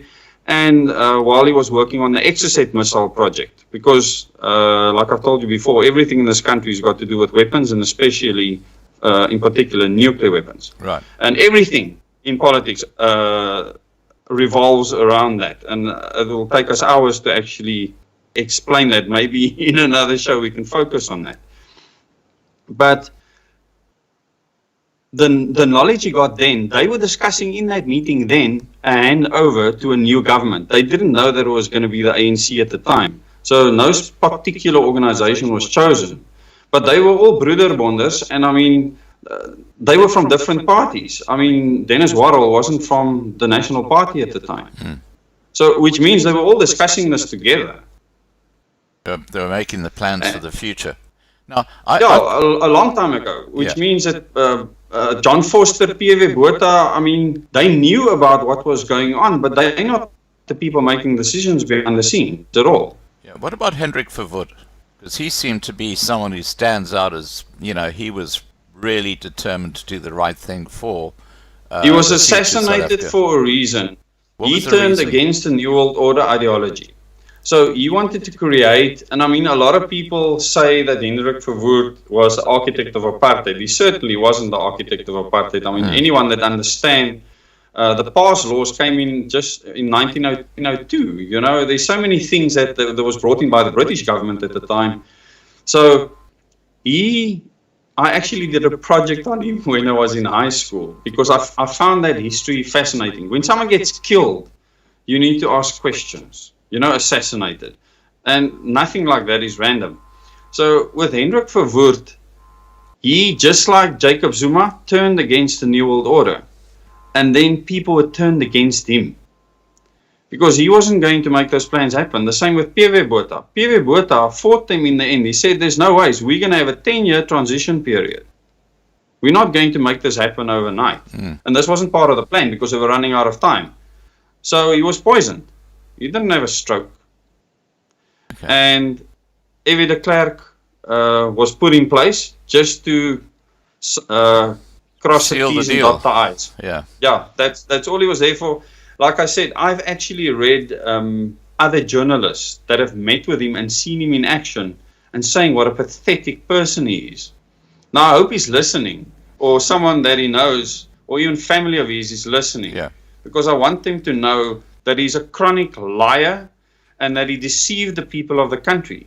Whether right or wrong, he can try and justify what he did, but when you're lying as a politician, you are lying to people. Yeah. Okay, now look, what I'm going to do now is we've got a bunch of questions, and I've got to tell you that the side chat is very active. There's a lot of discussion about things that you said, and that's fine because, you know, by having an open discussion, that's how you learn and you make your own judgments.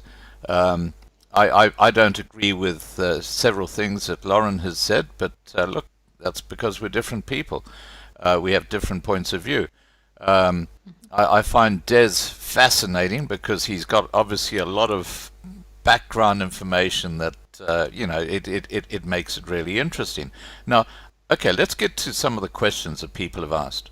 Anel Griffiths says, why is there no genome data available for South Africa? Who is that question addressed to? I think you. I think it's very deliberate that and this is a very interesting thing, because a part of the New World Order agenda is to first make everyone equal and then to rip them apart. It's a strategy. Right. Okay? So the moment you look at IQ tests, for instance, okay, which is linked to genetics scientifically. Right. And this cannot be argued. There were professors at Kuburg that had to study this because we battled to find people, BE people, to actually become licensed reactor operators that could pass the requisite entry exams. And I remember it took them about 5 years to recruit 10 people who I was one of the first instructors of. And the people battled. I mean, they got, at Kuburg, you need to get 80% to pass anything. So that is scraping through 80%. Right. Most people get more than 90% for any of their tests on a license course. And these people were battling. I mean, they were getting 20s, 30s, 40s. But they all made it in the end. So they needed advanced training to help them to improve. And they got professors involved that actually came to study different people and see where the problems lie. And this is actually a completely different topic. So the problems lie in culture and how we are brought up, genetically, how we progress. But I can tell you one thing, and I had an interview with another YouTuber who I won't mention, you know him, about Kuburg specifically. Right. And he wanted to know if the people that are there now that are BEE, and I hate using color as a term, whether they can actually do the job.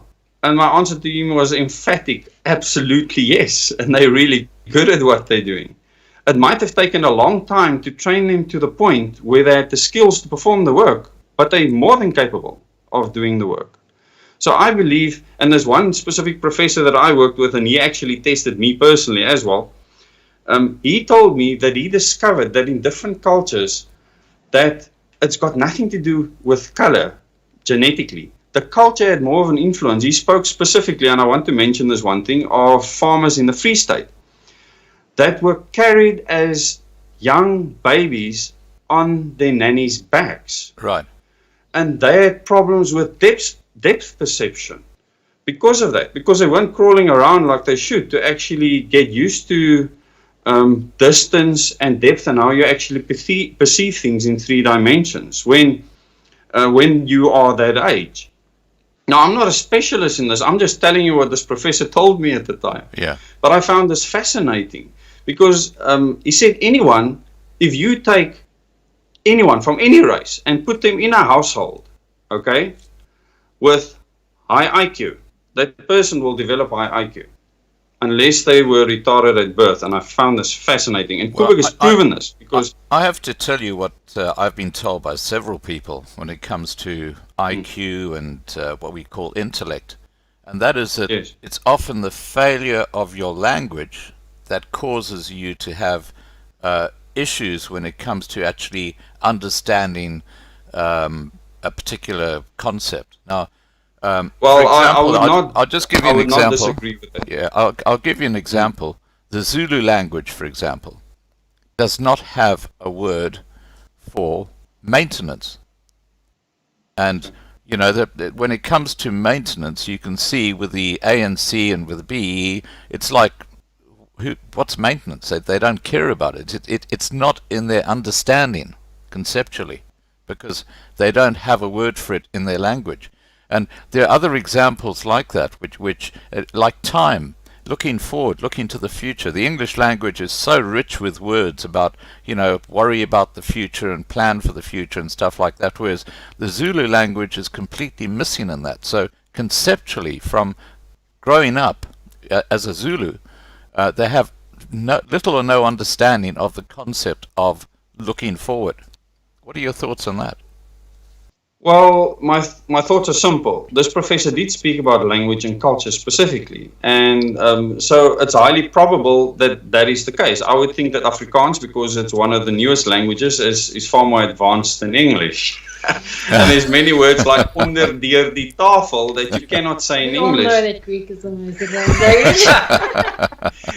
So language, I think, is crucial, and that is why, for instance, at a place like Coburg, it's compulsory to speak English, so that there's one uniform way of functioning at the highest level. So the functioning at Coburg, especially in the control room, is extremely high. The level at which you have to operate to run nuclear reactors, you can imagine that. It looks like a spaceship inside there. I mean, there's so many alarms and knobs and chart recorders. It's actually much bigger than anything that you would see in a spaceship. If you go to my Twitter account, you will actually see one of the control room panels in there. So you can just get an appreciation for at what level you have to function. So the first thing that I want to say is that I do believe culture and language is part of culture, isn't it, Scott? So absolutely, it definitely will affect people. And we need to, in this country, where English is the official language of use in government. You do know that, right? Yeah. But we have 11 official languages. Now, I'm not a politician. You're going to have to ask Lauren. I don't even know if she's applied a mind to that. Well, the next question is for Lauren that we've got.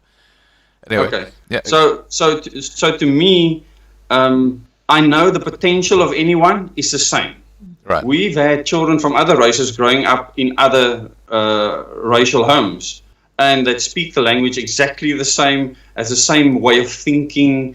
So I believe low IQ is maybe a culture issue. And that's why our government hates IQ tests, and they will probably fight what Lauren is trying to propose with regards to IQ and psychometric testing, which is compulsory at Coburg, although it's unconstitutional. I didn't know if you knew it was unconstitutional to do psychometric testing. No, I didn't. No, okay. It is. I have a question for Lauren.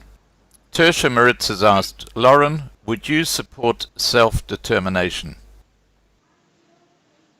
Self-determination meaning South Africa as an independent country. Yes. I think cultural Because the groups. UN does not allow a country to have self-determination. Well, I'm talking about like federation or secession where, let's say, minority groups who speak Afrikaans and they've got a different value set would set up a different state in South Africa. I think that's what they're talking about. 100% no. I have no room for that in my life or in my vision for South Africa. People who believe in that kind of thing don't understand the big picture. Yeah. At all, I nor do agree, they I understand agree. the powers that want to control South Africa. Because Yeah. if they understood what's at stake, they would not believe in secession. And I don't believe anything like that. We in our country, we have many rights. I believe that the problem is the political system and the economic system. Change the political system, change the economic system, and there won't be any need for self-determination at all. So looking at self-determination is really victim mentality, and we need to stop it now as South Africans if we want to believe in a South Africa that has a strong future in the world.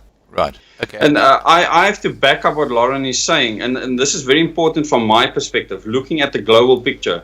No succession will ever, ever, ever happen in this country. I can guarantee you that.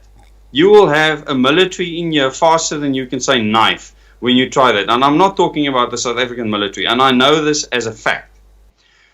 I have been in discussions with many people within the Cape Party and other people that speak about succession. I mean, Lauren has spoken to the leader of the Cape Party personally.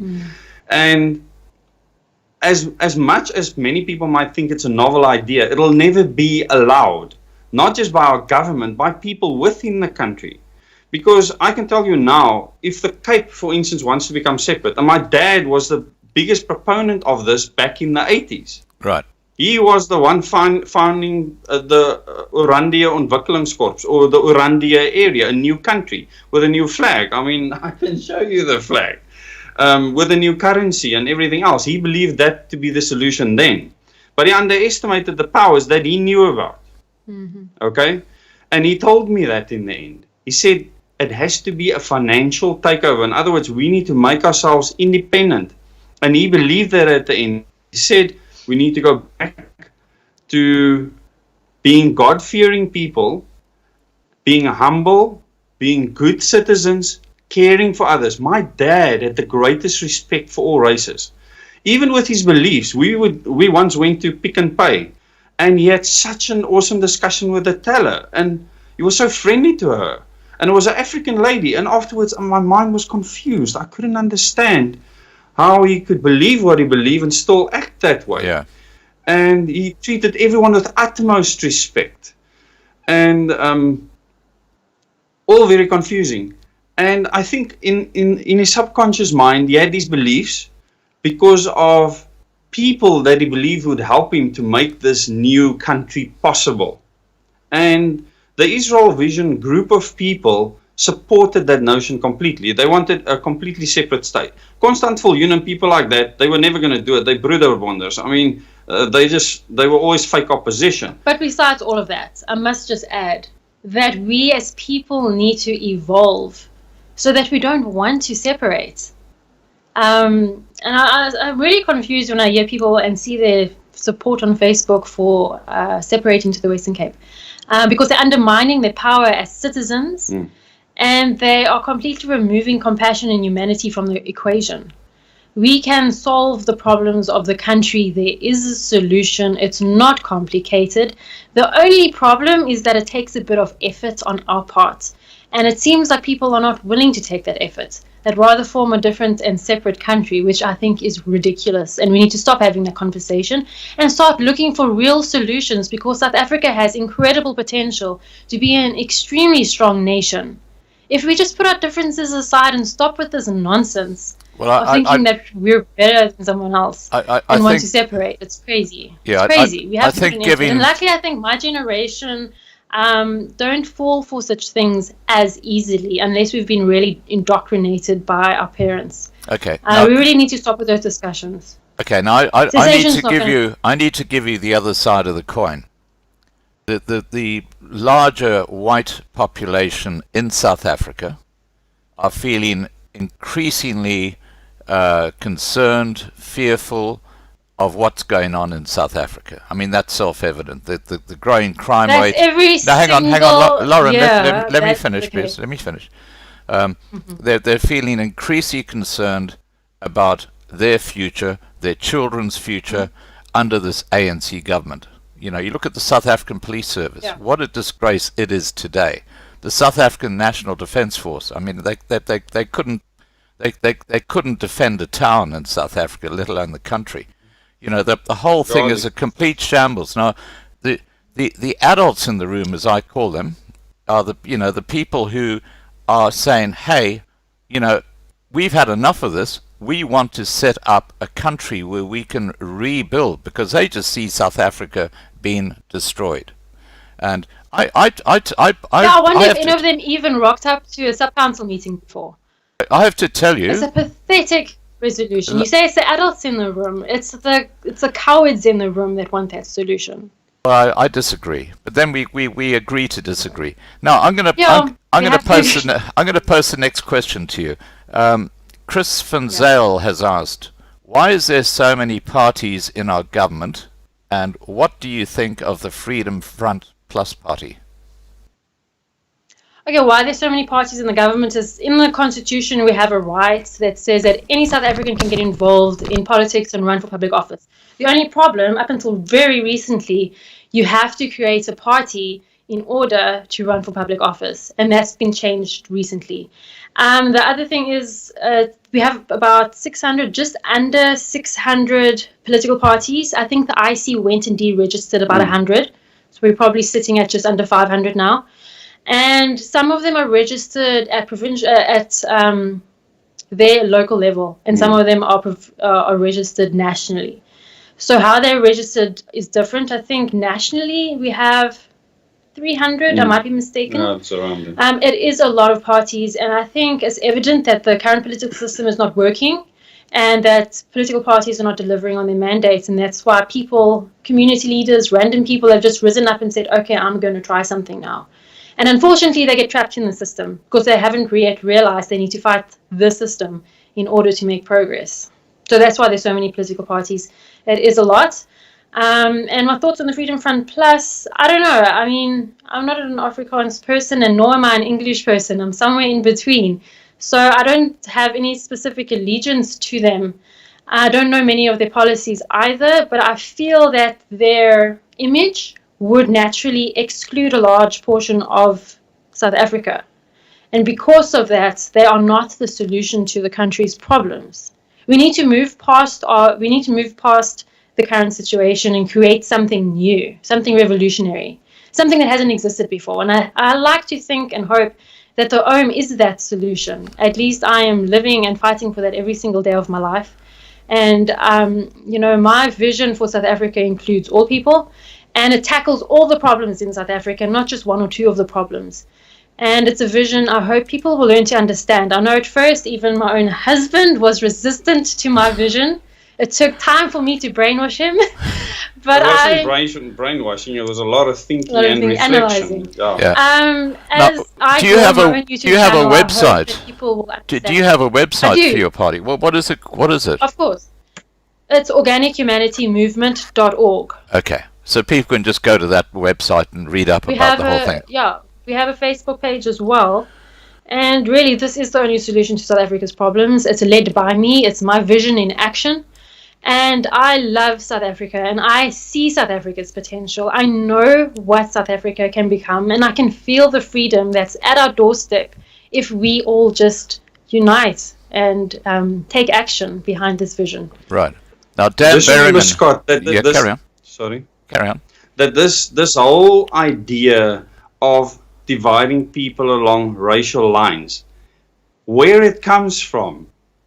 Because if you understand where it comes from and how it's funded, the extreme left and extreme right are helped to make this division happen. And once you realize that, and this was the introspection I had to come up with, because I also got involved in the DA. I wasn't a politician, I was an activist. I mean, I drove around and helped with events and all sorts of things, until I realized that you cannot influence the leadership because they're not getting instructions from within the party. They're getting instructions from outside the party. Right. So I voted for the Freedom Front Plus in the past, back in the day, once or twice when I was in Melkbos-Strand, because in the local government elections, I knew the representative then. The AWB was very strong in Melkbos-Strand.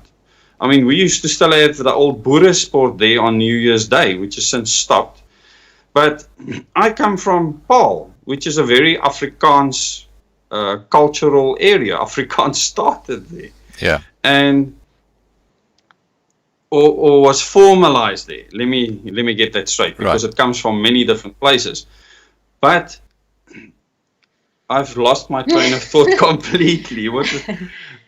The big problem with wanting succession, and this is my big fear, is people not understanding the powers behind what's happening. And that is why it won't be allowed. It'll never be allowed.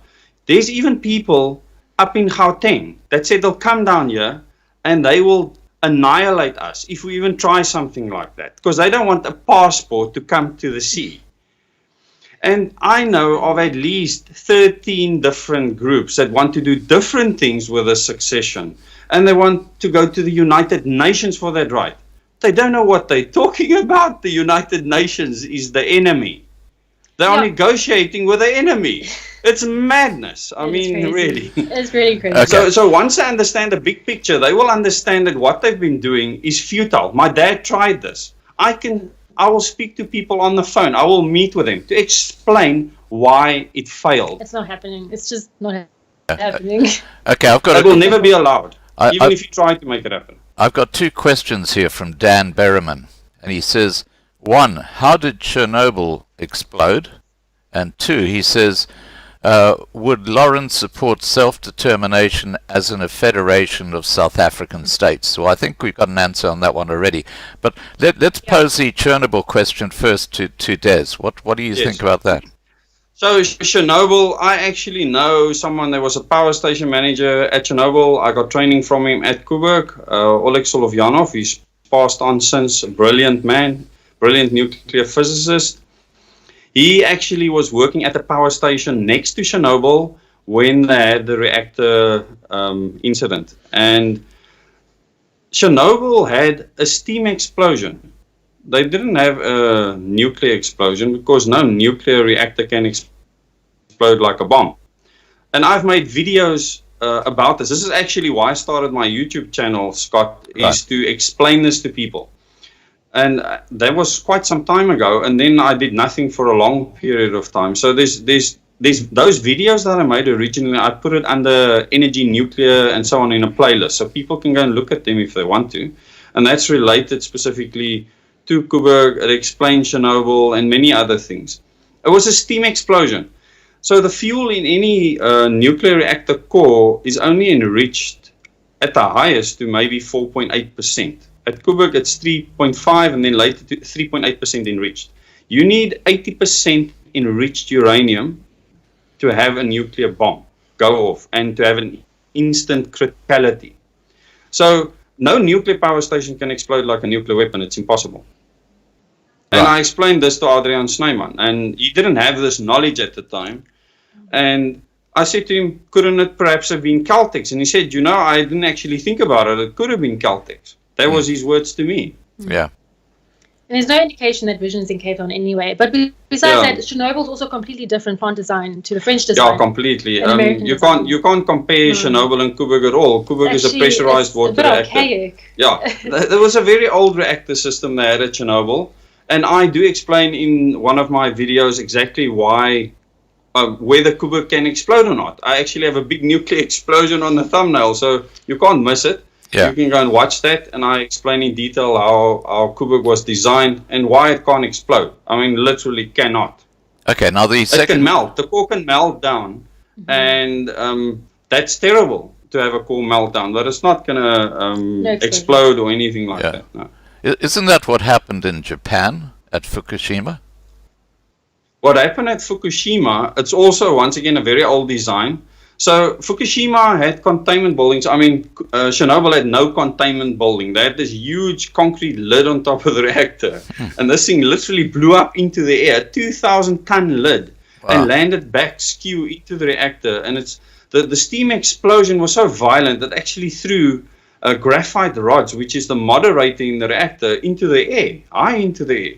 So there was very bad irradiated fuel lying all over the place, and they got humans to go and throw it back in. But we can do, like I said, we could literally do an entire interview just on that, because people will find it fascinating. Most of those people committed suicide who went back. Yes, they did. And the sad thing is, we saw obviously privileged videos at Kuburg on this incident. Yeah. There would be a general standing there, shaking the oak's hand, say, "Thank you very much for your duty to Russia," put a medal on his chest, and off the guy went with the lead shields over him. He would pick up with his hands a piece of nuclear fuel and throw it back into the reactor. One piece and run back again.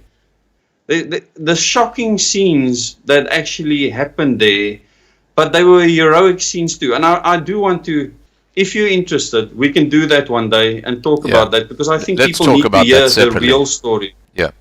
Now, what happened at Fukushima? You had that big wave, the tsunami that came through and rocked the whole thing. So was that different again? Because it never exploded. It was very different.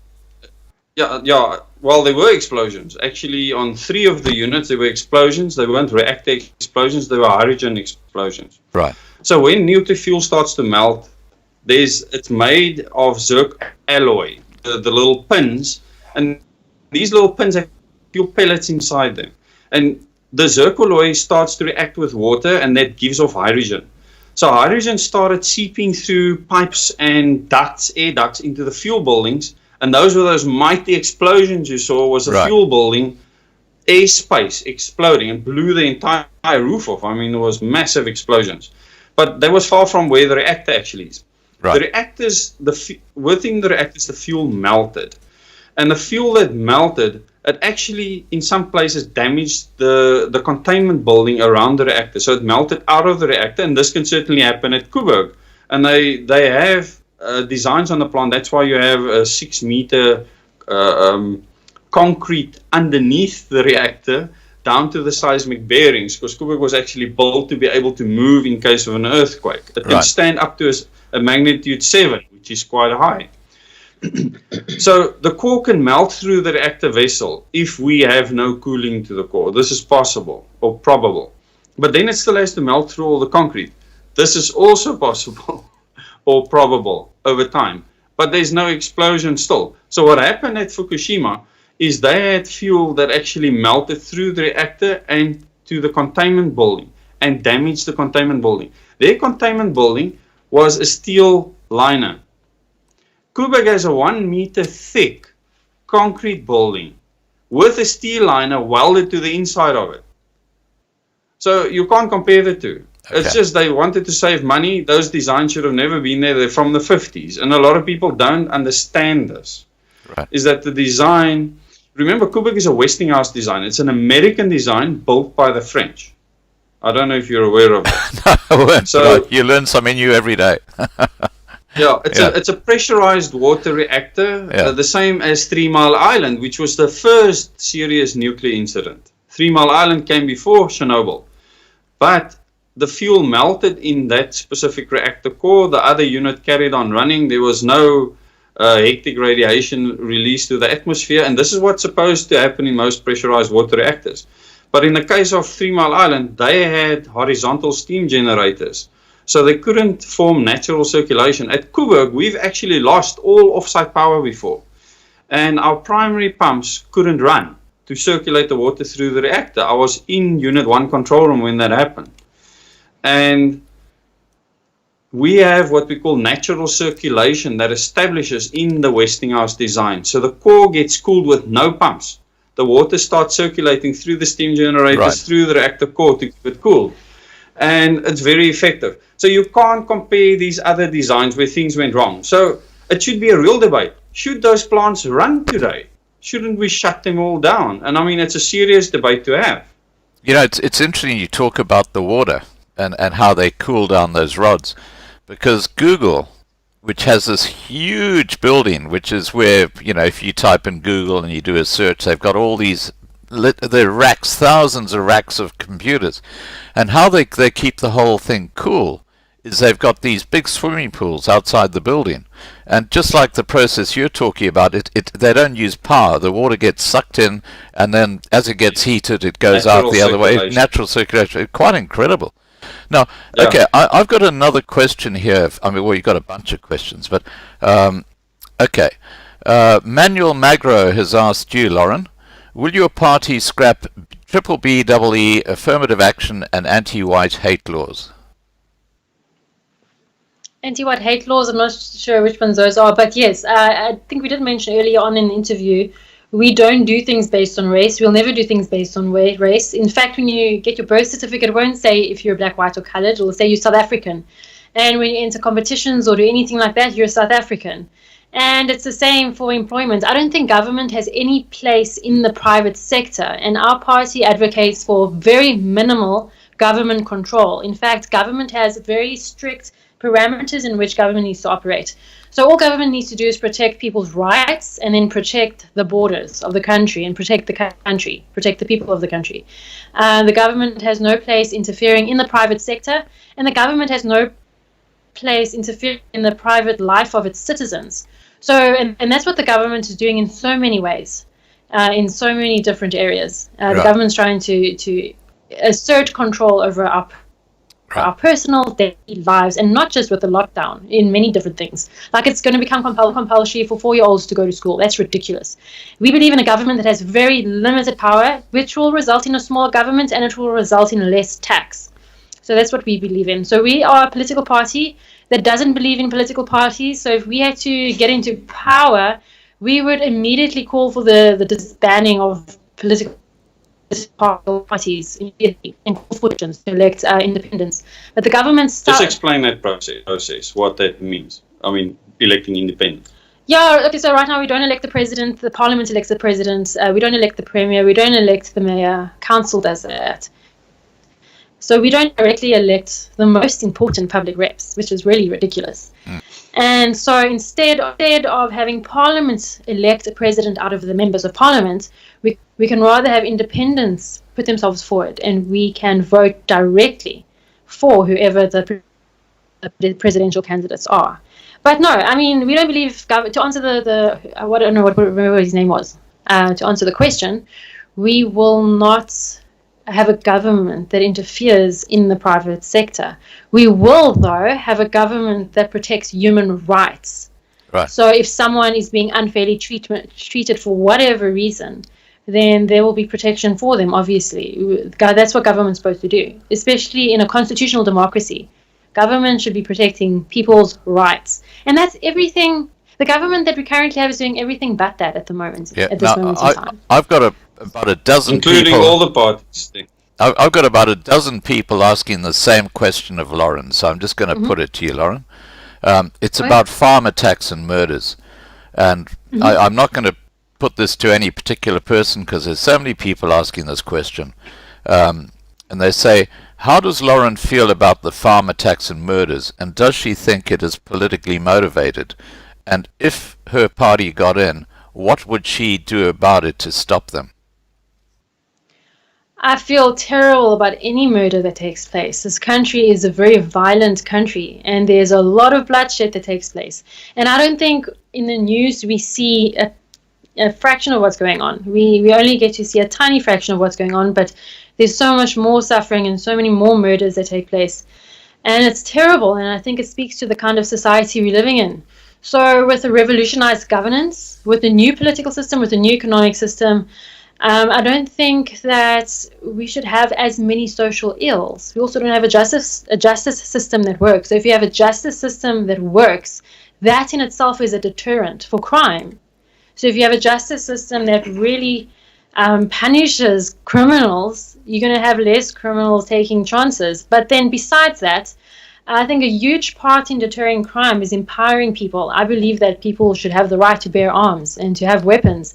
And I believe that men, and especially women in these trying times where gender-based violence is so huge, we need to get firearms and know how to use them. And we don't. And that's a problem. So a huge principle in our party is self-reliance. And what is self-reliance? It's not needing to rely on anyone else for your own survival. So that means you can feed yourself, you can get water for yourself, you can find shelter for yourself, and you can protect yourself. So every single individual in the country, no matter who they are, need to do their best to work towards becoming self-reliant. And when you have a self-reliant nation where individuals are self-reliant, then the country itself becomes stronger. And we actually see that in Israel, where a lot of the people bear arms in public, and also the women and the men both have compulsory conscription. They are forced to go to the army. And they are a tiny country surrounded by the enemies, but for some reason they still endure. And it's because of their principle of self-reliance. So whether you agree with Palestine or Israel is irrelevant. What's important is the lifestyle. So in South Africa, we need people to be able to protect themselves. Then we need communities to be able to look after each other. And then we need a justice system that works, and a government that doesn't interfere in people's lives. And with all of that as a holistic solution, we should see a decrease in violence and in murder. Right. Now, and I think in particular, farm murders, I wouldn't call them murders. They are tortured to death. yeah. And I think it's got to do with the isolated location. And yes, there could be agendas at play. There are definitely lots of theories out there, but it's terrible that it happens, and we need to work towards a new future where people are self-reliant and where things like that don't happen, because right now our government is perpetuating all the social ills we see. But can I ask you a blunt question about that torturing of white farmers? And I know it's not just white farmers, and I know they do it to black farm workers as well. Yeah. But isn't it the nature of the beast, the culture that actually is behind that? Because I don't ever see a white person torturing someone else, whatever their color. It's clearly there's almost like a joy they get out of causing pain. And what I've heard, and I believe this is correct, that the Sangomas or the witch doctors have said the more pain you put an animal through or a person through, the greater the muti, the magic that you're going to get out of that. And this seems to be culturally part of the reason behind what happens on the farms. What are your thoughts about that? I think that comes from a racist way of thinking, because it's not an entire culture that is doing this. I think that the African cultures have been extremely tolerant of what's going on in this country. If you think of the suffering that they go through every single day of their lives. If it was white people suffering like this, I think the revolution would have happened already and we would have killed our oppressors. I think they are an extremely forgiving, tolerant, kind, compassionate culture. I do work. Can I turn you back historically? In informal settlements all the time. So can I turn you back historically? No. Let me turn you. Yeah, carry on. We need to just rethink the preconceived ideas and stereotypes that we've been fed. Because all I have ever received at the hands of people of color is kindness. Even at school, I remember once I went to school hungry. I mean, that wasn't a rare occasion. That happened from time to time. And the only person who ever cared about giving me lunch was a girl from, I remember, the township in Warmer, who had like the most cruffiest shoes and an old faded dress, and it was clear that she didn't have much herself. And she shared her lunch with me. Not the rich white girls. Yeah, look, I hear what you're saying, and I totally get it. There are a large number of Africans who are lovely, lovely people. But, no, they all are. Okay. It's a minority of all races that commit evil. Okay, including violent torture. No. I've had my fair share of knowing evil white people that do evil things. This is not a race thing. Let me look at the history. Evil knows no color. If we go back to the 1800s, if you're going to talk about history, you better talk about the English history, the British history. I'm talking because about the English were barbarians. Okay, all right. Let's move on to another question, okay? Because we're just going to have to agree to disagree on a couple of things. I think that's a good idea. Okay. Now, absolutely. Peter Boyson has asked, is the Freedom Front also sold out? I think this is for you, Des. I actually think they are sold out. Oh, well, definitely. They're 100% sold out. Okay, 100%. Who to? Actually, it should actually be for Lauren, because she will tell you that they have not said anything about this leave our kids alone, the fact that sex education is being thrust into our schools, which is a New World Order agenda. Listen, if there is a politician that is sitting on a bench in Parliament, they are sold out. Yeah, 100%. All of them. I think the ones that have recently gotten in is Al Jamar, and they're the only ones that have been vocal about comprehensive sexuality education. Shame they are new. I totally agree with you. I think they will learn that they need to keep their mouths shut. I totally agree with you. So I think the sex education thing is just a shocker.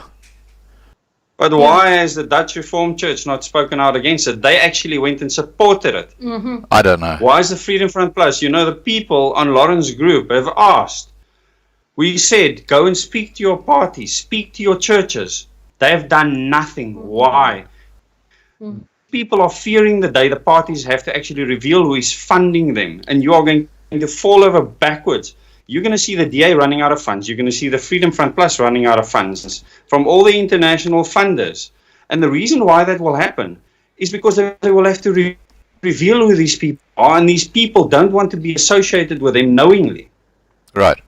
So, I mean, the DA is retrenching people right now because their funders don't want to show that they are funding them, because they're funding the ANC too. It's companies. Yeah. And it's New World Order agencies funding them. The Ruperts and the Oppenheimers.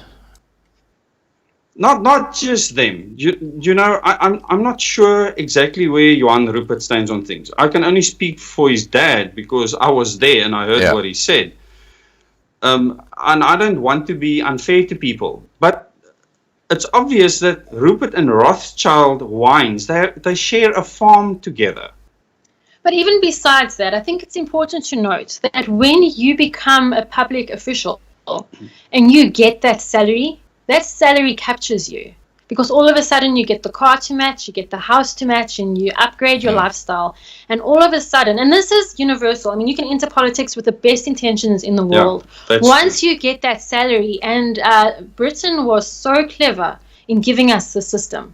Because once you get that salary, no matter how good your intentions are, no matter how much you wanted to serve the people of South Africa, once you get paid, you're working to keep that salary. And as long as you're working to keep that salary, you're not going to fight for the interests of the people. You're going to fight for whoever has given you that power. And then all of a sudden you become a spokesperson for whoever is employing you, which is your party. And then your party has its own masters as well. Right. So there is not a single politician that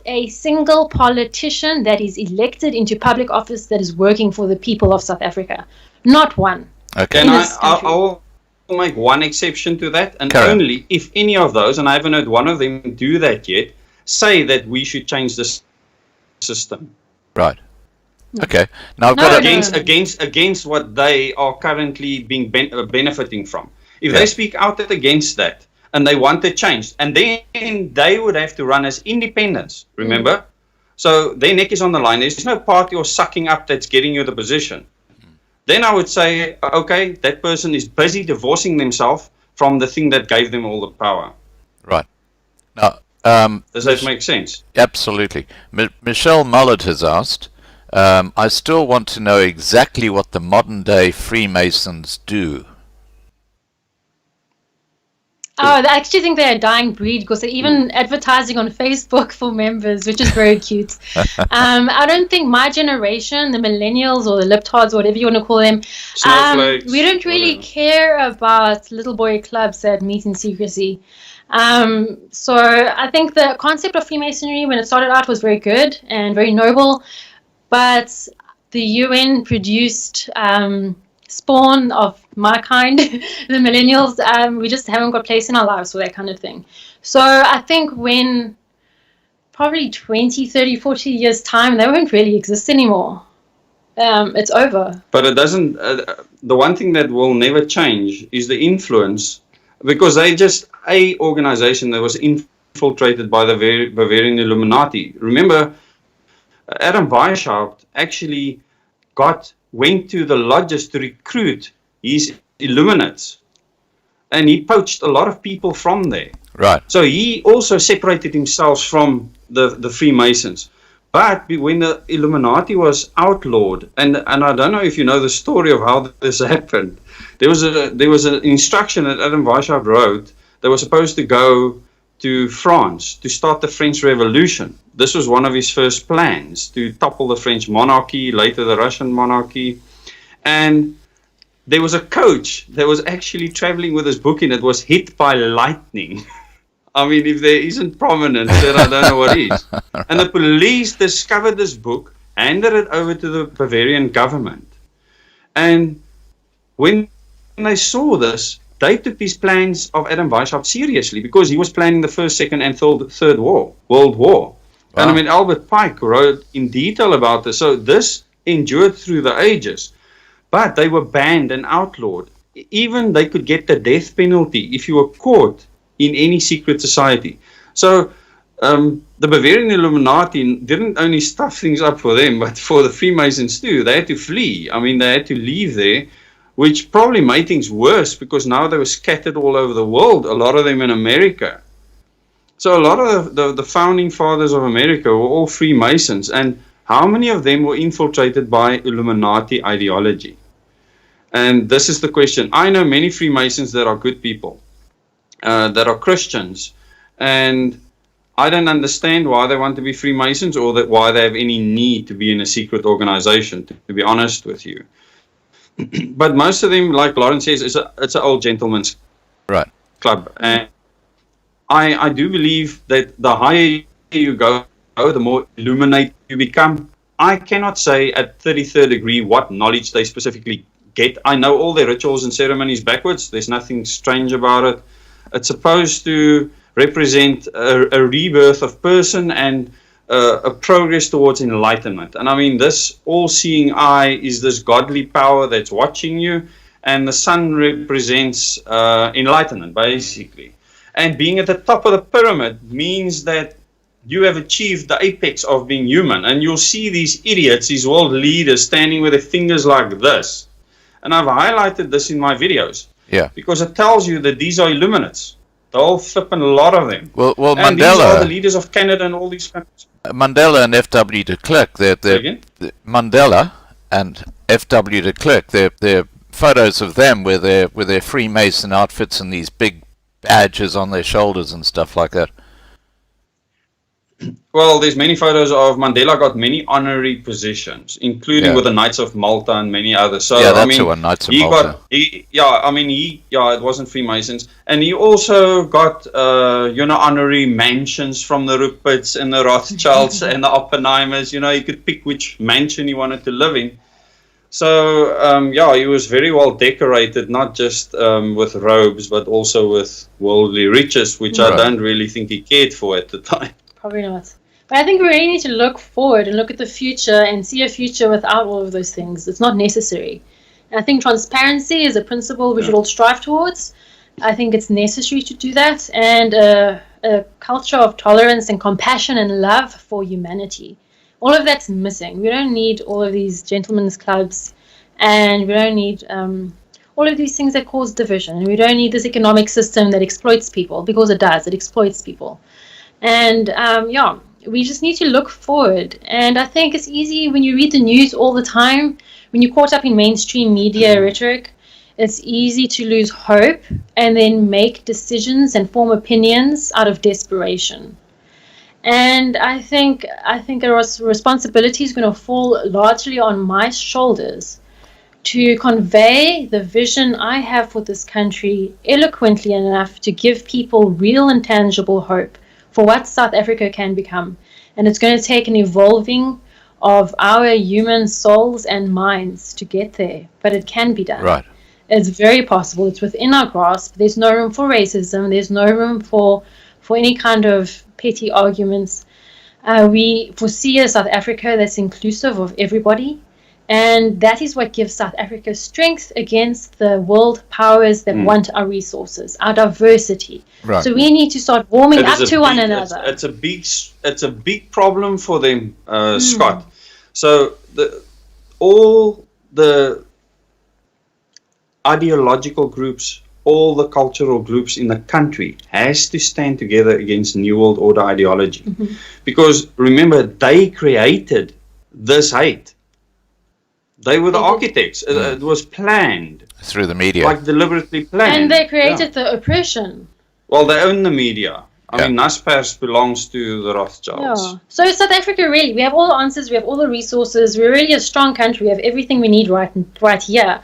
We just need the mentality of the citizens to shift so that we can liberate ourselves. It's not complicated. I think the most important thing... I think the most important thing we need is a diversity of views, and that's why the alternative media is so important, because if you just listen to the mainstream media, you're just getting crap. Now, Greg Adams has asked... And fear. You're getting a lot of fear. Yeah.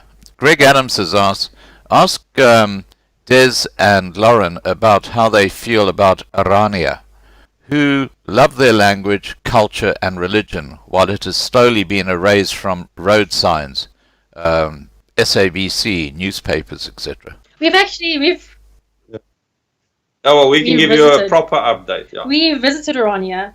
Yeah. And I know the vision that Orania was supposed to be. It was supposed to be the heart of invention and inventiveness and ingenuity. Remember, my dad was behind that vision. He was actually tell us about the person behind Orania, and Karel Boshoff was the pub place. No, so we visited it, and it was hang on. And it was an interesting experience. We spent quite a few days there. Yeah. Lauren, can we just go to Des for a second? Des, tell me about how your father was involved with Orania. Well, he was completely involved with Orania. There were many people, political ideologists like Karel Boshoff, who had this idea, but my dad was the mechanics behind everything. He didn't want to be the public figure, but I mean, people needed land, and I mean, Orania is built on a farm. It's run like a business, so you buy into the business, basically. I met with Karel Boshoff Jr. when I was there. My dad made funds available to develop this whole Orandia area in the future when the world powers collapse our economy. and those funds are still overseas right now. And the first thing that Karel asked me for is money. So what was supposed to happen in Orania was it was supposed to be an experiment. Karel Boshoff Sr. wanted it to be the main city or metro. And my dad disagreed with that later. And he said that their ideal and what they wanted to do was completely cockeyed because it was self-centered. That you had to look at a global picture.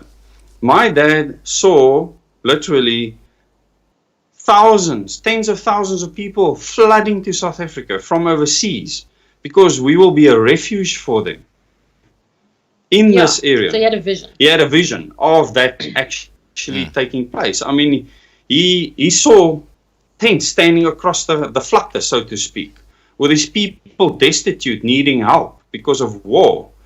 And that war won't come to South Africa. So this makes us unique. It puts us in a very unique position. And the reason why we can become powerful, and a lot of people might not understand that, is because we're so far removed from where the war zone will be.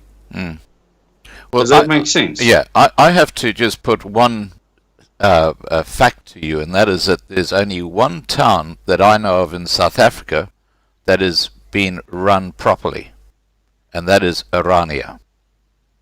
If you look at any other town, it's really being run.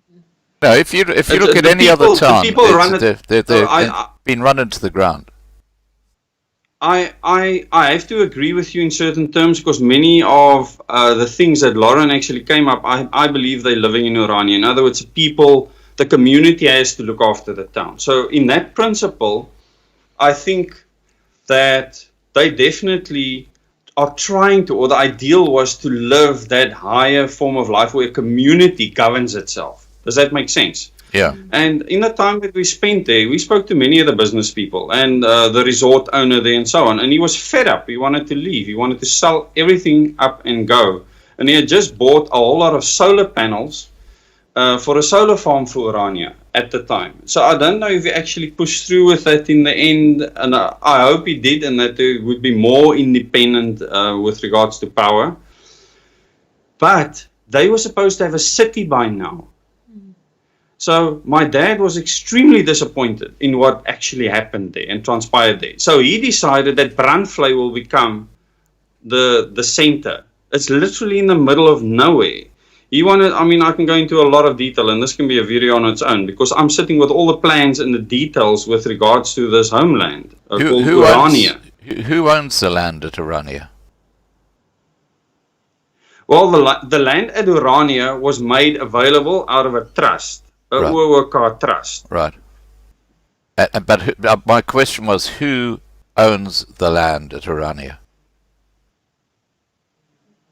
Owns it. Who owns the land?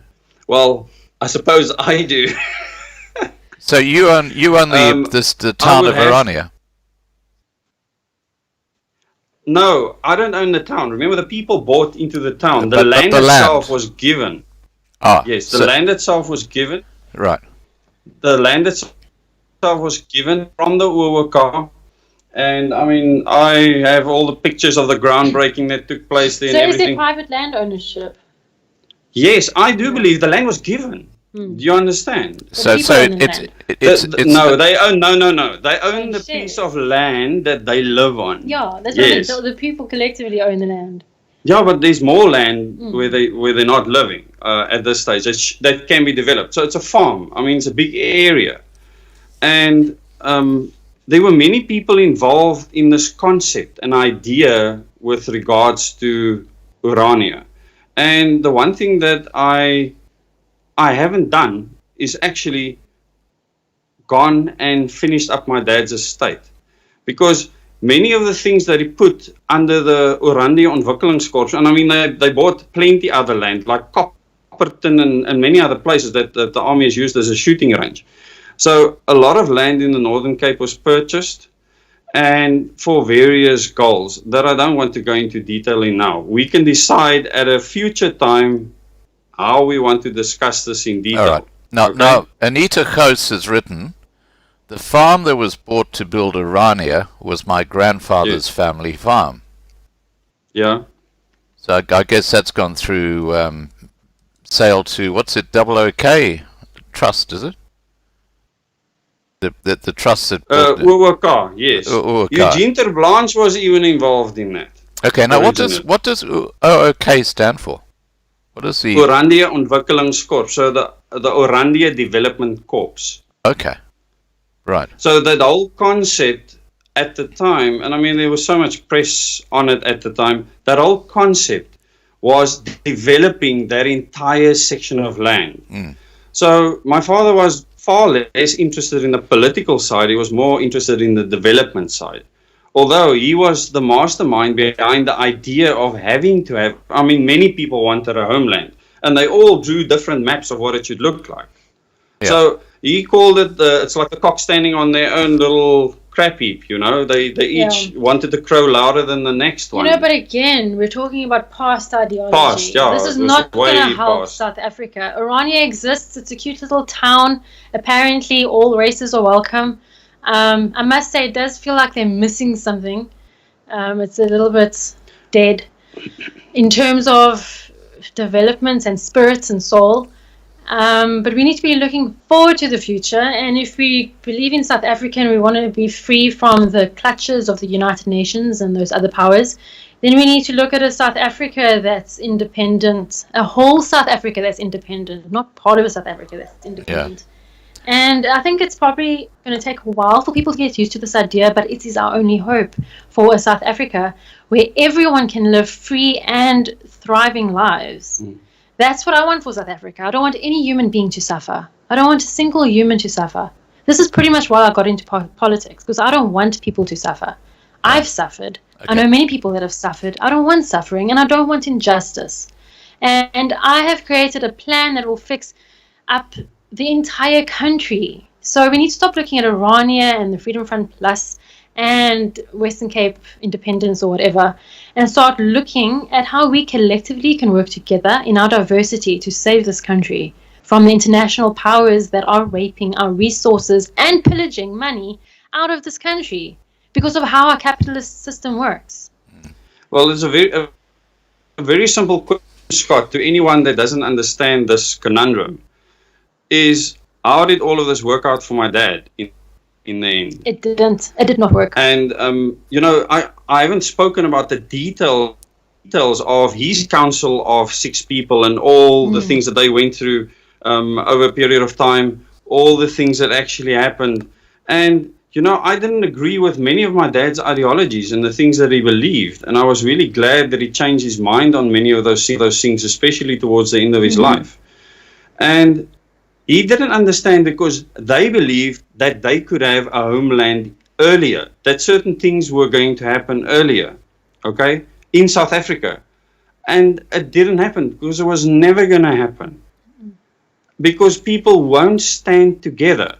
I am involved in many organizations that actually try to look out for people's call it independence from government, and trying to live independently and being prepared for disasters and many other things. And those people can either base it on a race fear or on eventuality fear. Are you prepared for an earthquake, a flood, a fire? Or are you prepared for the nag of the lang messe that's never going to come? Because I spent 8 years of my life stopping that from happening. So, and we haven't spoken about that in detail. So there's a lot of depth, there's a lot more behind what I say that we haven't discussed now. And there won't be time to discuss that in one interview. I understand that a lot of people are grabbing at that hope. My dad did. It was his whole life. He lived for this. It's a lazy vision. It's a lazy vision. And the thing is, the reason, I don't have to go over the reason why it won't happen over and over again.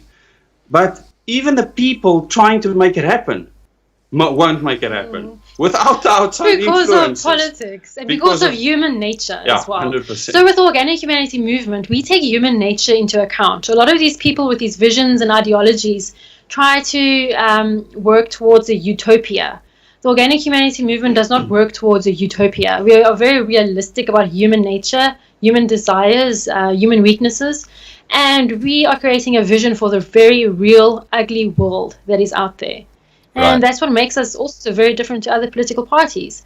And really, I mean, a lot of people seem to always be falling back on the past and holding grudges over the past. We need to really look forward and see the beauty and freedom we can experience in South Africa if we work together, if the people work together. And that's, I mean, I tell you, know I tell you my problem with that issue, Lauren, and that is that the ANC government and the EFF, for example, are sowing so much division between the races, and then you've got on top of that an education system in South Africa which is promoting basically that the white colonialists are the bad guys. Now, when you look at the I kind younger, of agree with that. yeah, but no, when you, I can tell you it's happening.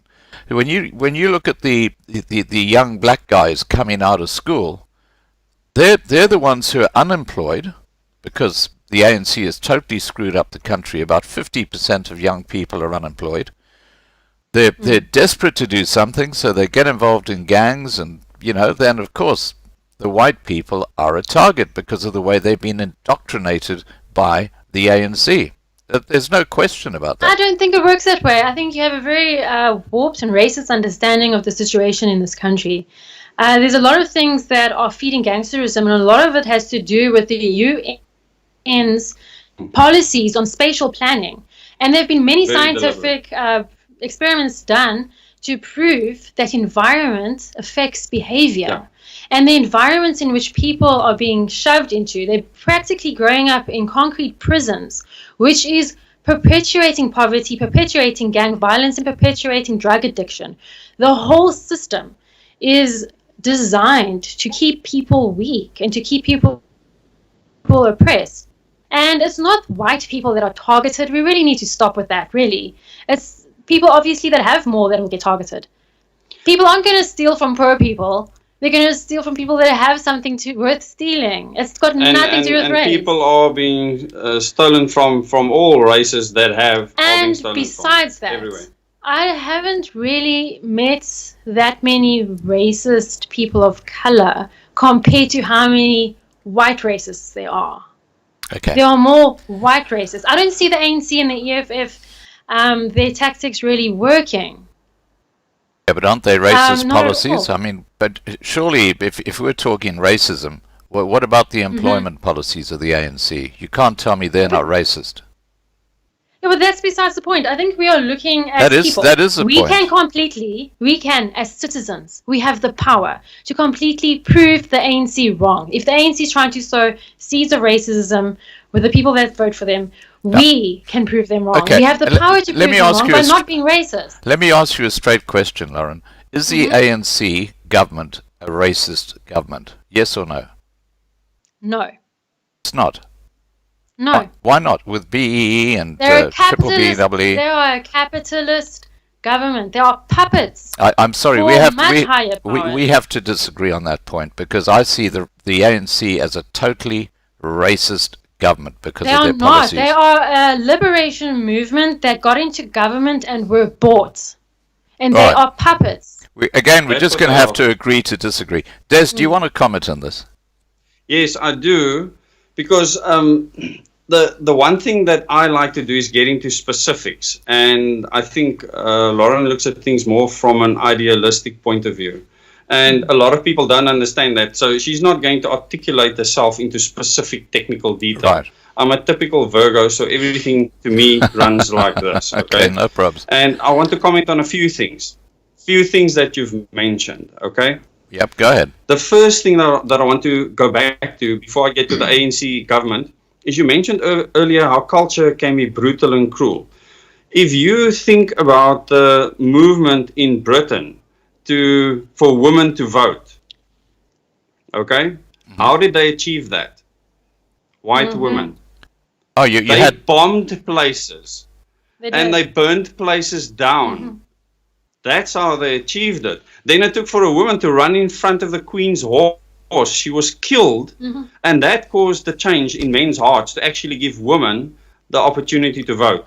I don't have to carry on into detail Again? about how brutal and cruel white people were. I mean, the Zulus learned how to impale people from other white European, what shall we call them? Races. Colonialists. Colonizers. Colonizers. And I don't see the Dutch and the French and many others that came here as colonizers. A lot of them fled Europe when they came here. So to me, there's a difference between someone that came here that were looking for a better future. They were persecuted, and someone that in 1820 landed at Melkbos Strand, sank one of their ships out of stupidity, marched onto land, and then just walked into Cape Town. I must say and make my position clear that colonization did nothing good for South Africa. Okay, We would have been better off as a country without colonization. I have to say I disagree. Look, there are a lot of things we disagree on, which is fine because we've got different perspectives on things. Yeah. And I just want to say, Des, there's a rock in KwaZulu-Natal called Shaka's Rock. And I'm sure you know the history behind that. No. Yes, okay, I do. So, look, Listen, let's move on because we could be talking about this for hours. I've got a question here I think we must agree that every human being, regardless of race or culture or creed, is capable of evil. Yeah. Any human being. Absolutely. And just as much, every human being is capable of good. I totally agree that I wouldn't say every human being. I'd say that. Of course, we are all. We are all capable of evil. We make choices to be good or evil, and every day we move closer to either good or closer to evil. One of the two. We make choices daily. Okay. Now, Mara Farie, let's move on to the next question. She says to Lauren. Okay. What about which we actually talked about the farmers? Okay, she says how. Okay, I think we've covered that. Charlotte Smith says, what is the age of the people that really are interested in Laura's party, and how many members has she got at this stage? Age group is varied. We have from 18 years old up until your age and older. 50. Retired age. We really have, I mean... Yeah, it's quite varied. That is what is so heartwarming about the party. Well, there's people in their 70s that are members. Yeah, we have diverse in everything. In religion, in culture, in age. And that's what's really beautiful. Because people are catching on to the vision. There are people that are catching on to the vision. It's not easy to but there's certain people that just, when they hear it, they know it, and they join, and it's beautiful. How many members we have? We have somewhere over 100, which is signed up members, not followers. Or supporters is a lot more, and I must specify that most political parties don't have a lot of members. They have a lot of voters, and there's a difference between the two. In fact, when I was with the DA, they didn't want a lot of members. Because it messes up their internal politics. I was very surprised about that, actually. They didn't want competition. No. So they actually said, no, don't recruit people. Even when we joined, there was so much resistance to us getting involved. So we have support, but we have, in terms of membership, which is over 100. But when people sign up to be a member, the intention of signing up to be a member, if you read the Constitution, it means you become an ambassador for the vision, which means you live, eat, breathe, liberate SA. Right. You have to really encapsulate the vision, live for the vision, because if we don't do that, we're not going to achieve it. It's going to take work from every single member. This is a movement of members. Right. I mean, we registered as a political party because... Nationally, politics is the vehicle in which we'll achieve the liberation. But it's a movement of people, and we need people to work towards that vision, to think about that vision. I mean, even consciously just think about that vision, because there's power in thought. And then to work towards that vision and to just talk to everyone you know about that vision. And it'll catch on. I think it's obviously a bit easier for younger people to comprehend what this whole interview has been about than it is for the older generation. Just because of the different way of thinking and the way different cultures interact with the two generations compared. And it's exciting stuff. We're growing, and I will live this out for as long as I live. This is my mission, and I'm doing it for my children, and they're also so heavily involved in what I'm doing, and they're supportive and they're excited about it, and it's exciting stuff. One thing I would like to say about my involvement in the OOM, which is a symbol for resistance, really. I mean, that's actually where it came from in the beginning. The Organic Humanity Movement came later. OHM came before Organic Humanity Movement, because I didn't have a name for the party, but I was doing research, And I wanted to make a folder on the computer, so I thought, what is this? This is a resistance movement. So I made OHM as my folder name, and later the name came, Organic Humanity Movement. But we can talk about that in detail another time. Yeah. The one thing I wanted to say is that Lauren is friends with people in all political parties. And I haven't found a single one that disagrees with her vision. Not one. EFF, ANC, DA, it doesn't matter. Because she's not competing with them. She sees them as irrelevant. And I absolutely love that, because we need something totally different to fight the New World Order ideology. Oh, sorry. The New World Order ideology, Scott, is a huge problem, and people lose sight of that. And small things are created in a country to distract them, like the land expropriation. They're not going to take all the farms. It's not going to happen. But the mainstream media will run with a narrative. Okay, how long is that carried on for? Cyril Ramaphosa is there to usher in the New World Order ideology in South Africa and become the African Union leader and the leader of Africa within the New World government. He was supposed to take over after Nelson Mandela. Yeah, that's right. If you don't have the big perspective, Scott, then none of what Lauren says makes sense. And you would disagree with everything. I had the exact same vision you had. I changed. I have to tell you, I'm still on the other side of the ledger. But anyway, look, can I tell you why? Yeah. Because I went with my family, my wife, and my kids into informal settlements at night. We have had nothing but kindness and acceptance. We have seen the abject circumstances those people live under. And I mean, Lauren doesn't believe... It's actually insane that we are going about our daily lives while there is so much suffering taking place. You must understand, let me tell you what's insane, Lauren, is that the ANC came into power 26 years ago, and they promised to bring the blacks out of poverty. Hang on, let me finish. Let me finish. They're talking about colonization. They're still blaming Jan van Riebeck for Eskom's problems.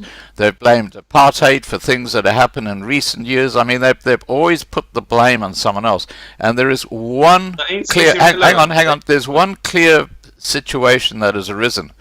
And you've got the black privileged class, which are the ANC elite, the cadres, the families, the friends, the people with the shelf companies that can go in there and do business with state-owned enterprises, put a 200% markup on, and 2 days later you see them driving around in a Porsche. That's not business. Now, that is the reality of South Africa today. Just quickly. Yeah. Yeah, it is. Do you know about Bosasa, though? Absolutely, I know about Bosasa. They are a white company that benefited from the ANC. Well, that's because they were paying so much money to the top ANC. Even Cyril Ramaphosa got R500,000. It's a little bit more complicated. It's more complicated, Scott. But besides that, if you keep blaming the ANC, then the United Nations agenda is working on you. 100%. Then you are indoctrinated. And you are falling for their tactics of division, their strategy. You must understand that the people in charge of the world, the people that hold the power in the world, understand strategy and understand power. They understand the art of war. Very good. They know it like the back of their hand. They know it better than any politician. They know it better than any world leader. They know these things. This is why we don't know their names. This is why we can't see them. Because they know power. They know how to wield power, they know how to hold power. And so do I. Okay, I want to ask Des a question about this very point you're making. What is the role of the NGOs in South Africa, like the Open Society Foundation, in making policy for our politicians in Parliament that they just rubber stamp, which is completely against the Constitution? Well, our constitution means nothing because we don't have a government that's actually upholding it. We don't have a government at all. And this is the point Lauren is trying to make.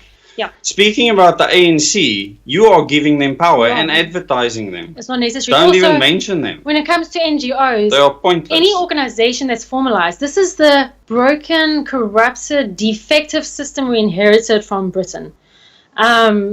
Anything that's formalized within the system. So to be an NGO, you have to register with the government. And the way everything works and the way everything is formalized lends itself to being corrupted. And that is exactly why nothing works. Because of the system. Oh, what are we doing? Because of the system. Because it lends itself to being corrupted. And that's why with like Leave Our Kids Alone as a small micro example. I remained the head of the movement, the Facebook movement.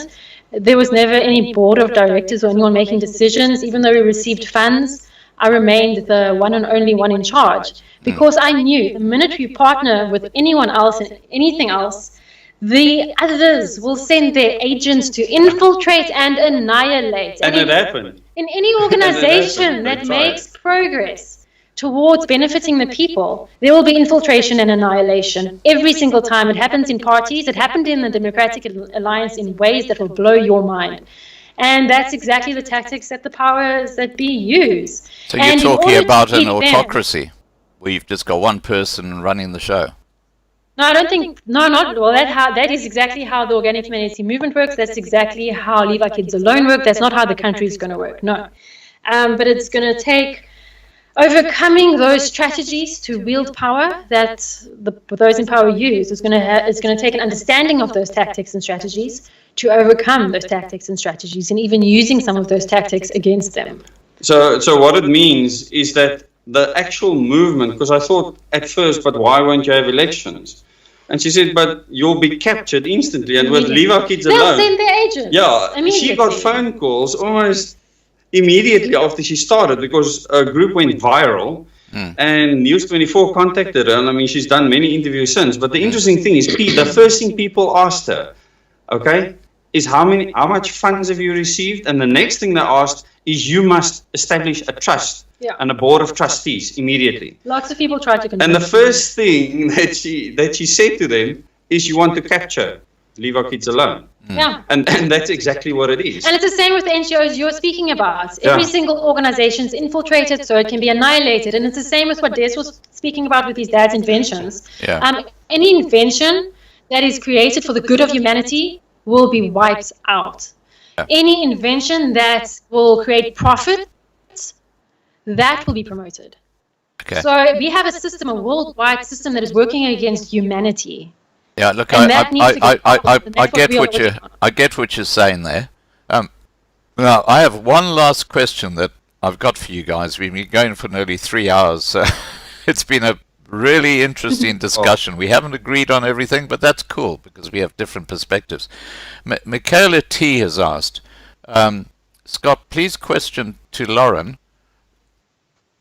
South Africa is bankrupt, and clearly under this lockdown it's not helping. She says, how do we get the economy going again? Well, it's distraught. I think so many people have lost their businesses and livelihoods, which is so tragic, and it's part of the UN agenda to kill the middle class and to kill small businesses. So only major corporations make money. I think the only hope, and it's not an easy answer. It's definitely not an answer people want to hear. The only answer is getting independent of the economic system. So it means growing vegetables in your backyard. If you haven't got a backyard, then in your community. It's trading with your neighbors. It's forming networks within your street to look after each other. We have to get independent of this economy because it's going to kill us all. We have to get independent of this. And this is what's so exciting about the OOM. Is we want a new political system because we recognize, just like you do, Scott, that the government is oppressing and afflicting the people of South Africa. We recognize that, and that's why we want to install a new democratic, truly democratic political system. But just as urgent is the need for a new economic system, because the international economic system that we are enslaved to, is oppressing the people, and we need to get ourselves independent. So if anything, view this lockdown as a wake-up call and an opportunity to get independent. Do not rely on Spar and Woolworths and Checkers for your food. It's a big mistake. Start making other plans.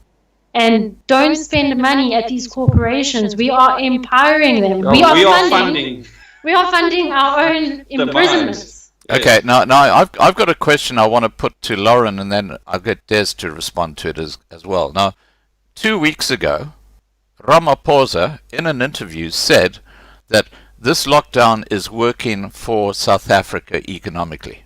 He actually said that, and I've got the tape. And he then went on to say the reason it's working for South Africa economically is because it's forcing, post-lockdown, the policy of black economic transformation. And that was clearly a message that he was hoping all these small white businesses would collapse and go bankrupt, and then there would be this new generation of blacks filling the space.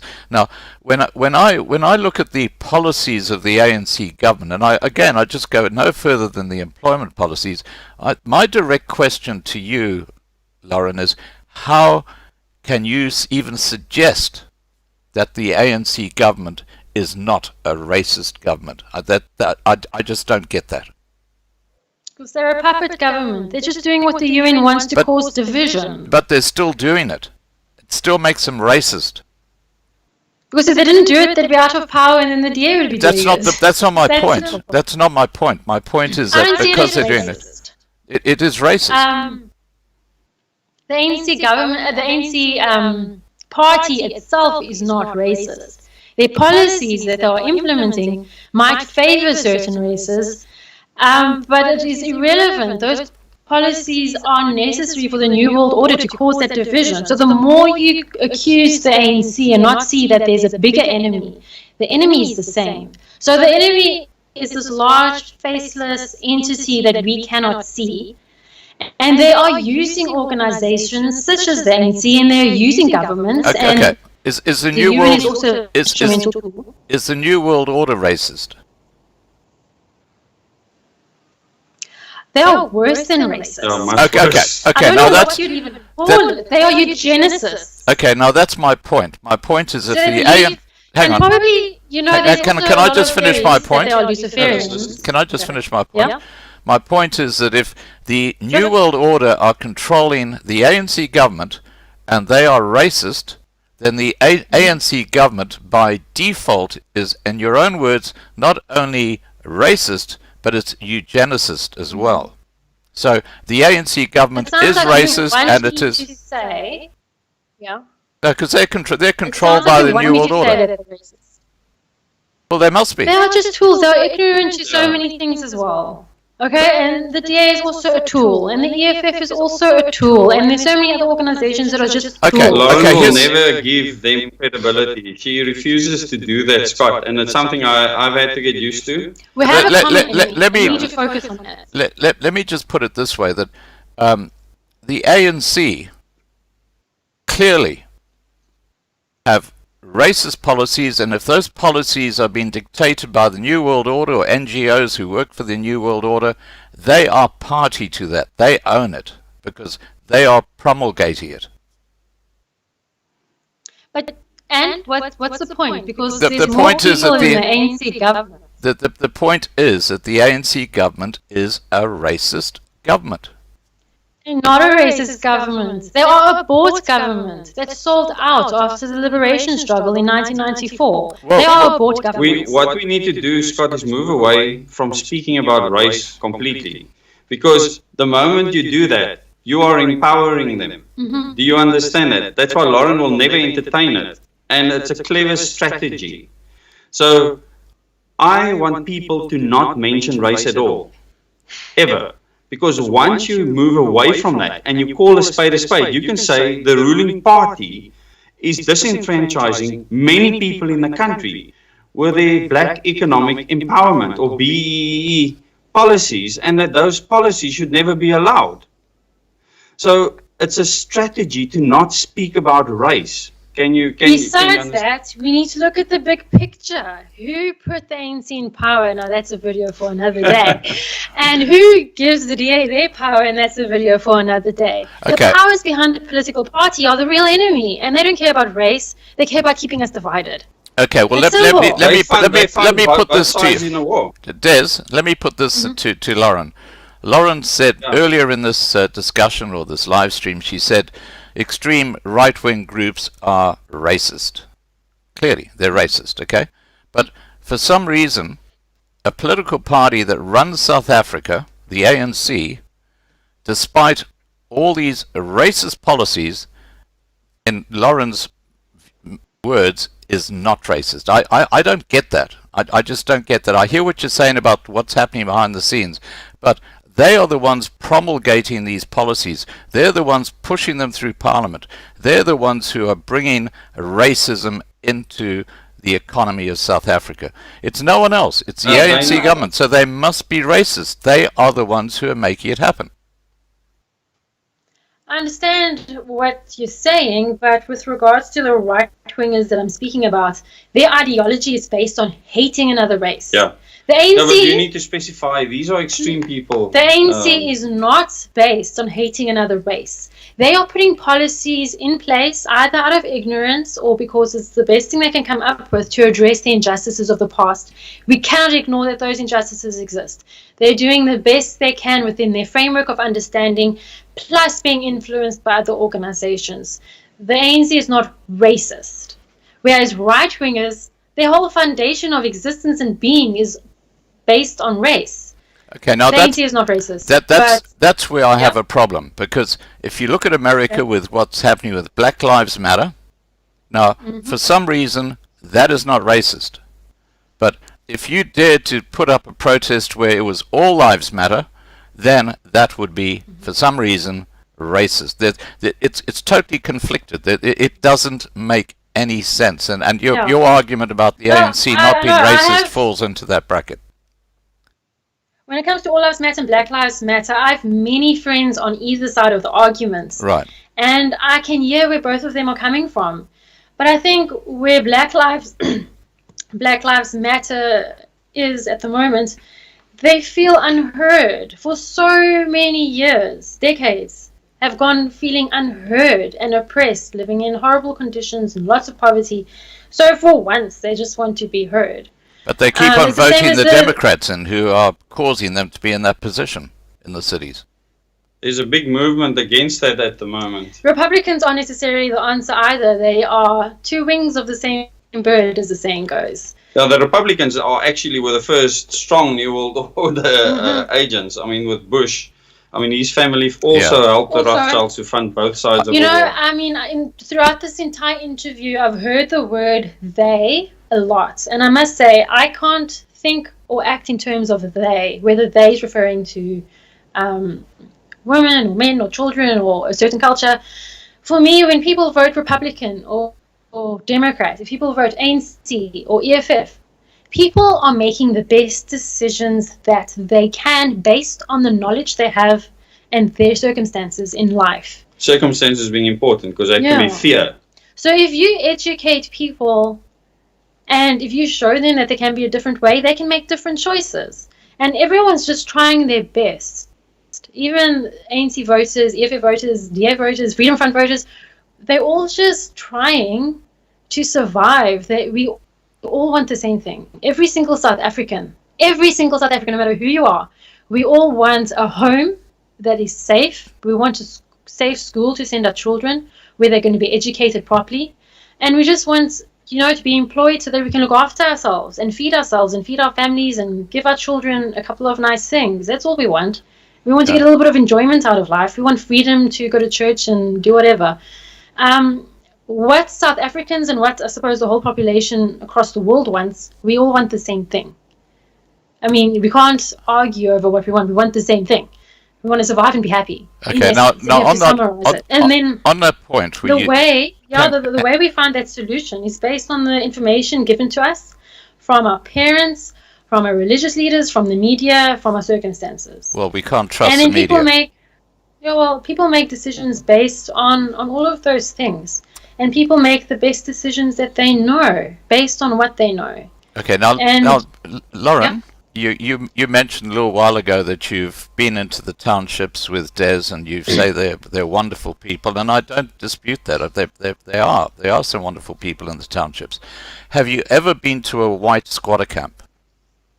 No, I have not. Well, why don't you take it upon yourself next time you're in Pretoria to go to some of the white squatter camps and talk to the people in those white squatter camps, and I think it'll open your eyes as to what's happening in South Africa. Because I've spoken to a lot of people in white squatter camps. I've spoken to a lot of people who actually feed the people in these white squatter camps.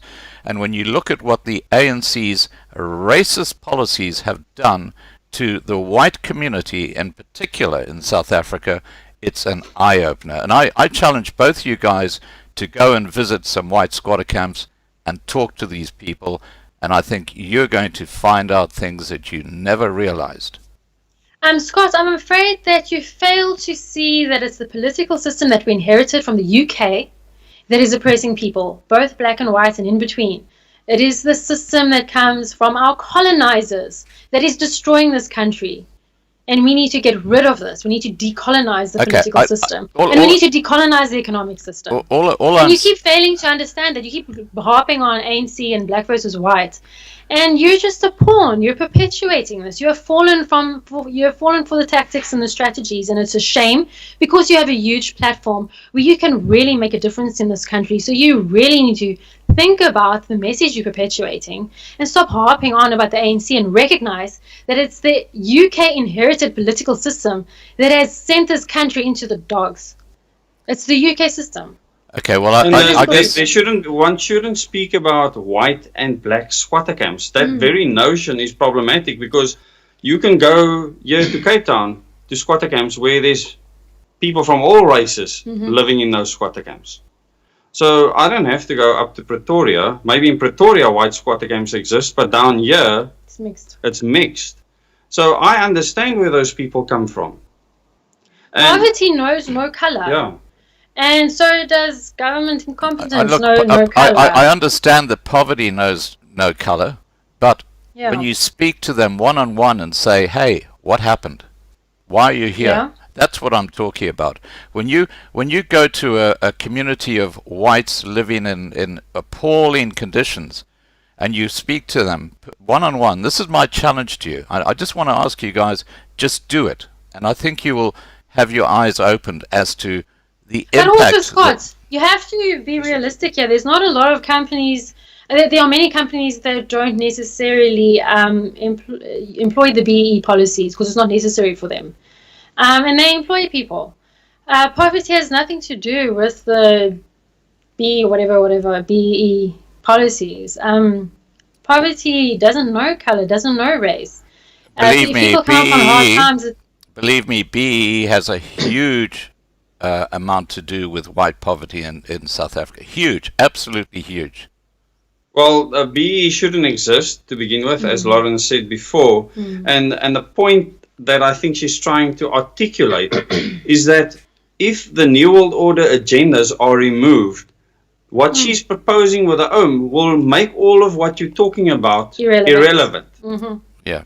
Okay. Does that make sense, Scott? Absolutely. Because what is the answer? Because we can put the question back to you because of you speaking about a white squatter camp, and it's tragic that those people are there because of whatever circumstance.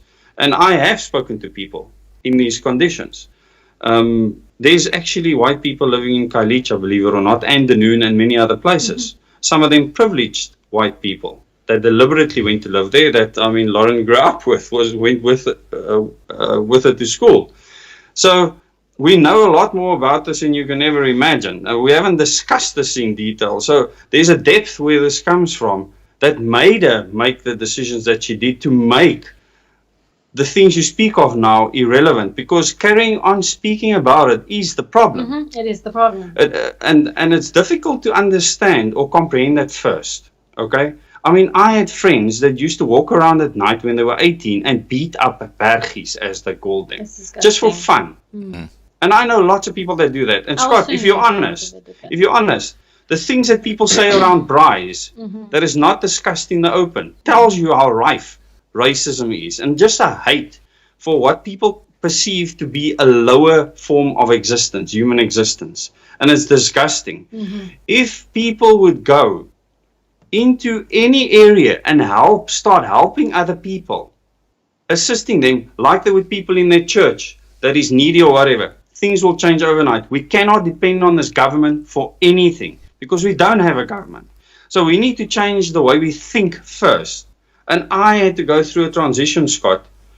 And hopefully, if we spend more time together speaking about this, you will start to understand where we actually come from. I mean, we can't discuss it all in one go. We've been going now for 3 hours. Yes. And Scott, I fully appreciate where you come from. Yeah.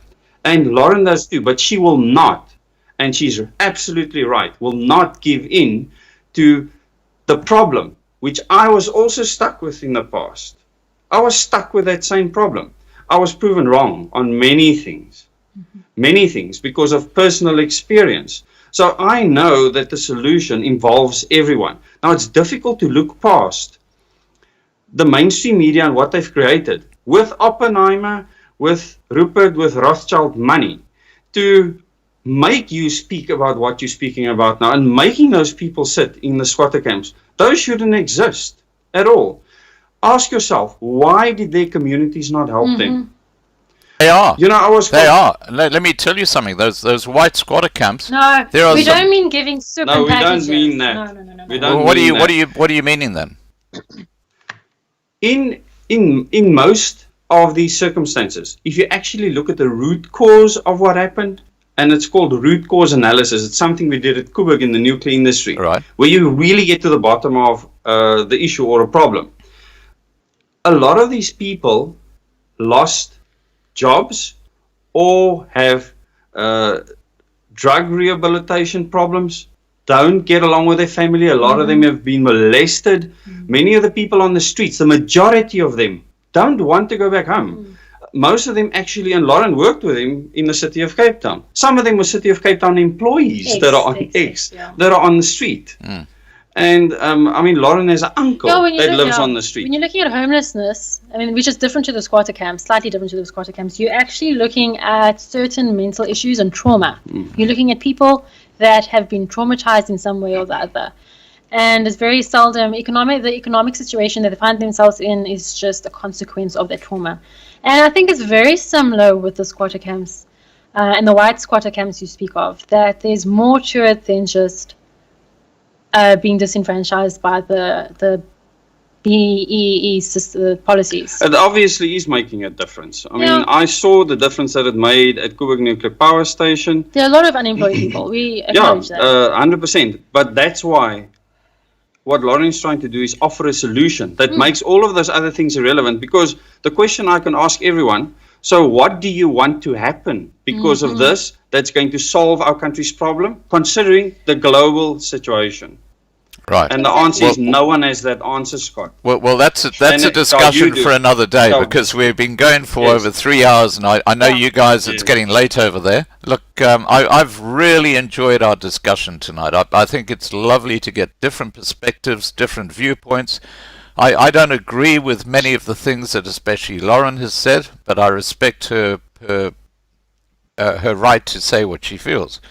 Because that's what makes life so rich, when people have got different views, because you can share them, discuss them. And I think this is why this live stream has probably been one of the most enlightening for me, because, you know, getting these different views, you learn things, and you kind of suss things out and see what you feel, and you either agree or you don't agree. And as I've said on a few occasions, I don't agree, which is fine. I mean, Lauren doesn't agree with me, so it's because we're coming from different directions. I didn't agree with her in the beginning, Scott, and it took a lot of understanding before.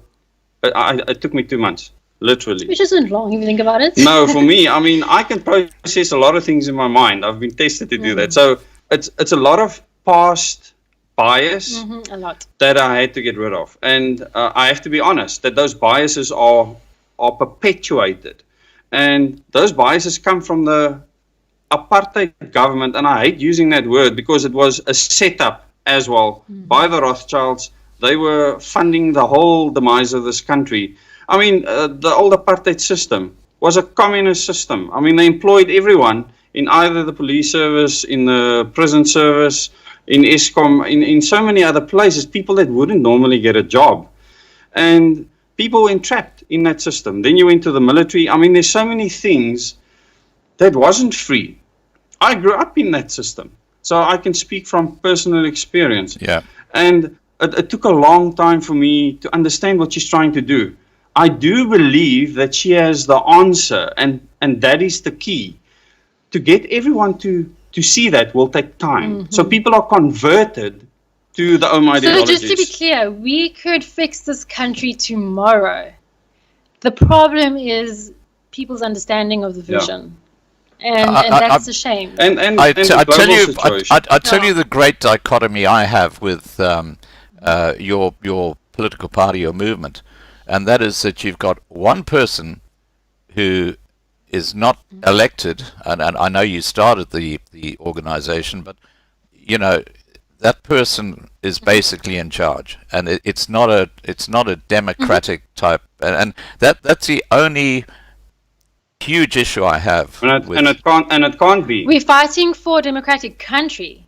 Yes. But the party will fall to pieces if elections have to happen, because all of the other parties are falling to pieces because of elections. Yeah. And unfortunately, that might be a dichotomy for you, but there are people joining because they believe in my vision. Okay, and they believe in the vision of the But party. if you read the constitution, there's a council. There's people Yeah. that counsel with her. Can you Yeah, there's a So she's leadership not on structure. her own at all. Yeah. Yeah. Can you There's a leadership structure. can of you course. repeat the website address so people can go and have a look at it and check out for themselves? It's organichumanitymovement.org. Okay, guys, so organichumanitymovement.org is the website. All right, look, Yes. we've been going for well over 3 hours, and as I said just now, I thought it was a really informative and interesting discussion, because if you agree too much with a live stream, it kind of becomes, a bit boring. So, Yeah. No, that So is it's- problematic. yeah, so look, And I love what you said. I love what you said, Scott. You said that those disagreements, that it's different perspectives, and that's what it is. I changed my perspective over time. It actually took me many years. It started when I got involved in intelligence in 2002, and then transitioned, because you must understand, my understanding of the world then was a warped one. And then I started learning so many things, not that I asked for it, and it changed my perspective of the world. So you're 100% right. You can disagree with someone because you have a different perspective.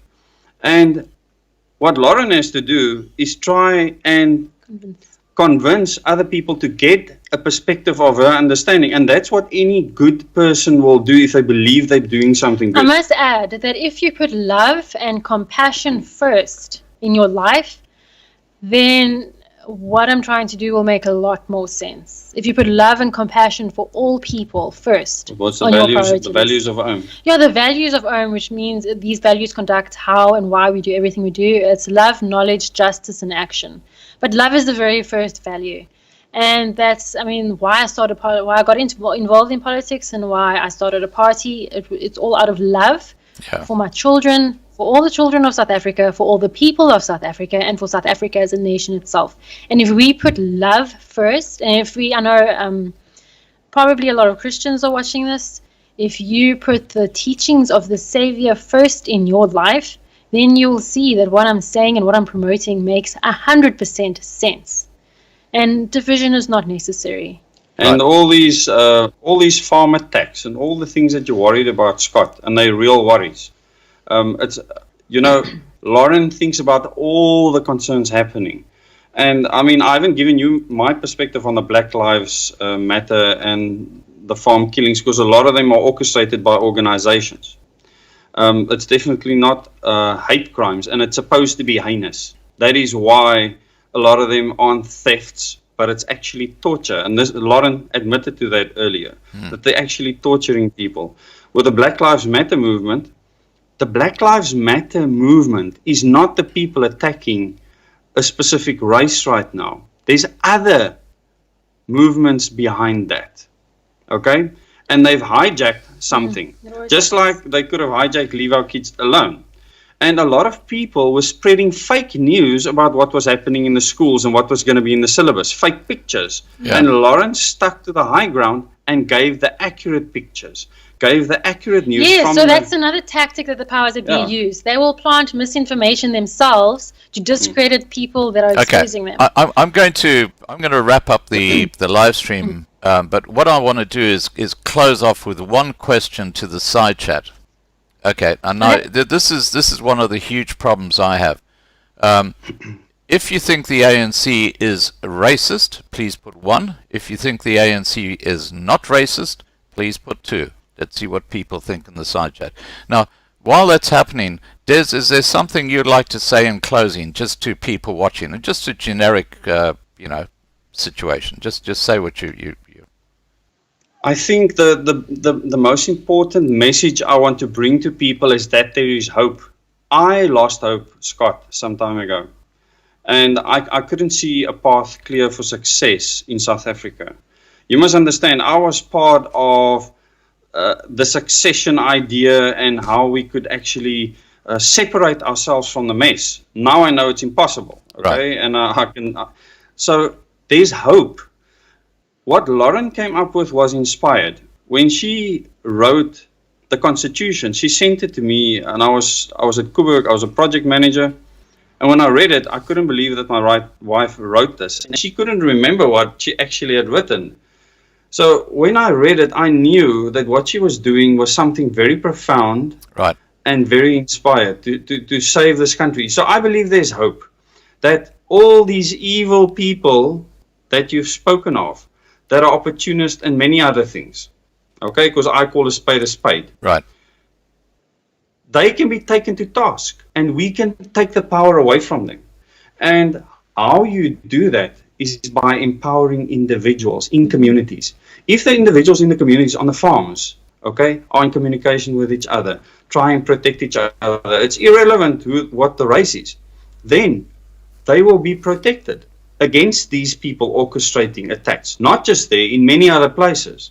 We are being economically attacked all the time. Our jobs are being attacked through the BEE system, which the OOM will do away with, because we cannot have anything based on a race. Yeah. So there's hope.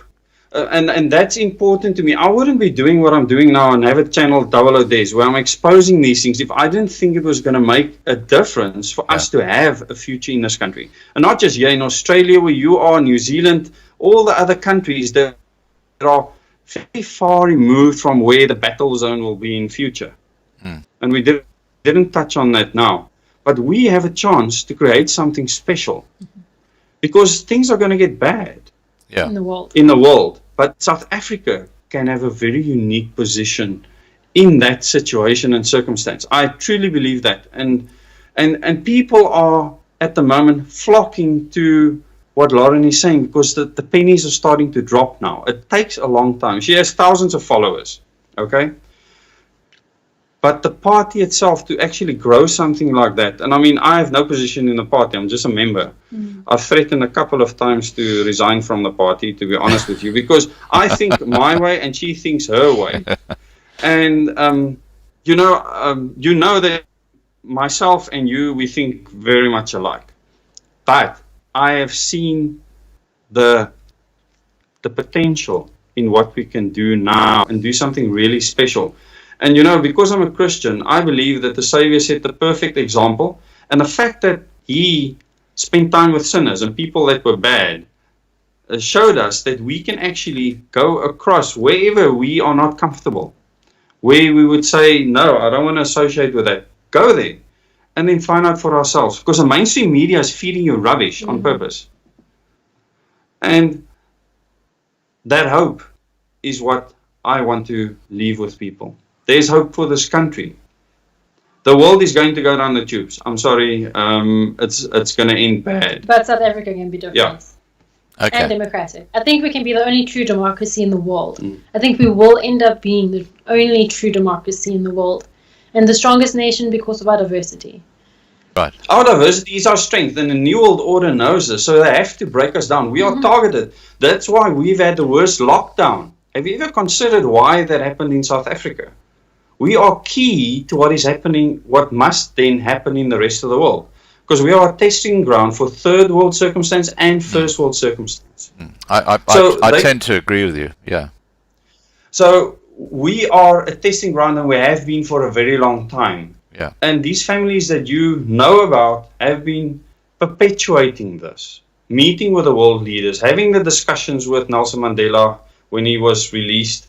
I've discussed with you, and we can do that in another video, exactly how that actually transpired, because many people don't know that PV Botha wanted to release him. Right. But hope, Scott, there is hope. And people like you can make a huge difference in making that happen. And, you know, the platform you have is powerful because people believe that you're a good person. I believe you're a good person and that you have a good heart and that you want things to become better. Just know that these powers can influence all of us through the mainstream media to not do what is necessary to fight the New World Order injustices. And that is our enemy. And we need to tackle that. We can only focus on that. People have asked me to speak on so many topics on OODEZZ. I will not touch something if it's not New World Order related, because it's pointless. Okay. All right, guys. Look, thank you so much. But thank you very much, Scott. Thank you so much for the opportunity to chat to the people. You're very, very welcome. And thank you, Des, and thank you, Lauren, for coming on. I know I've given you a bit of grilling at times where I don't agree because, as we were saying, it's different That's perspectives. perfectly good. And we love freedom of choice. Yeah, I would love to entertain having you back in the future. Marlena will be in charge of that particular area. I just want to say to the moderators, thanks guys for the fantastic work you do as always in the side chat. I know it's been very, very active there tonight, and that's a good thing because you know, it's always nice to hear different points of view. Please guys, all those who've been watching and posting in the side chat, thank you for being part of the live stream, and for those who watch in the future, I hope you learned something from this discussion.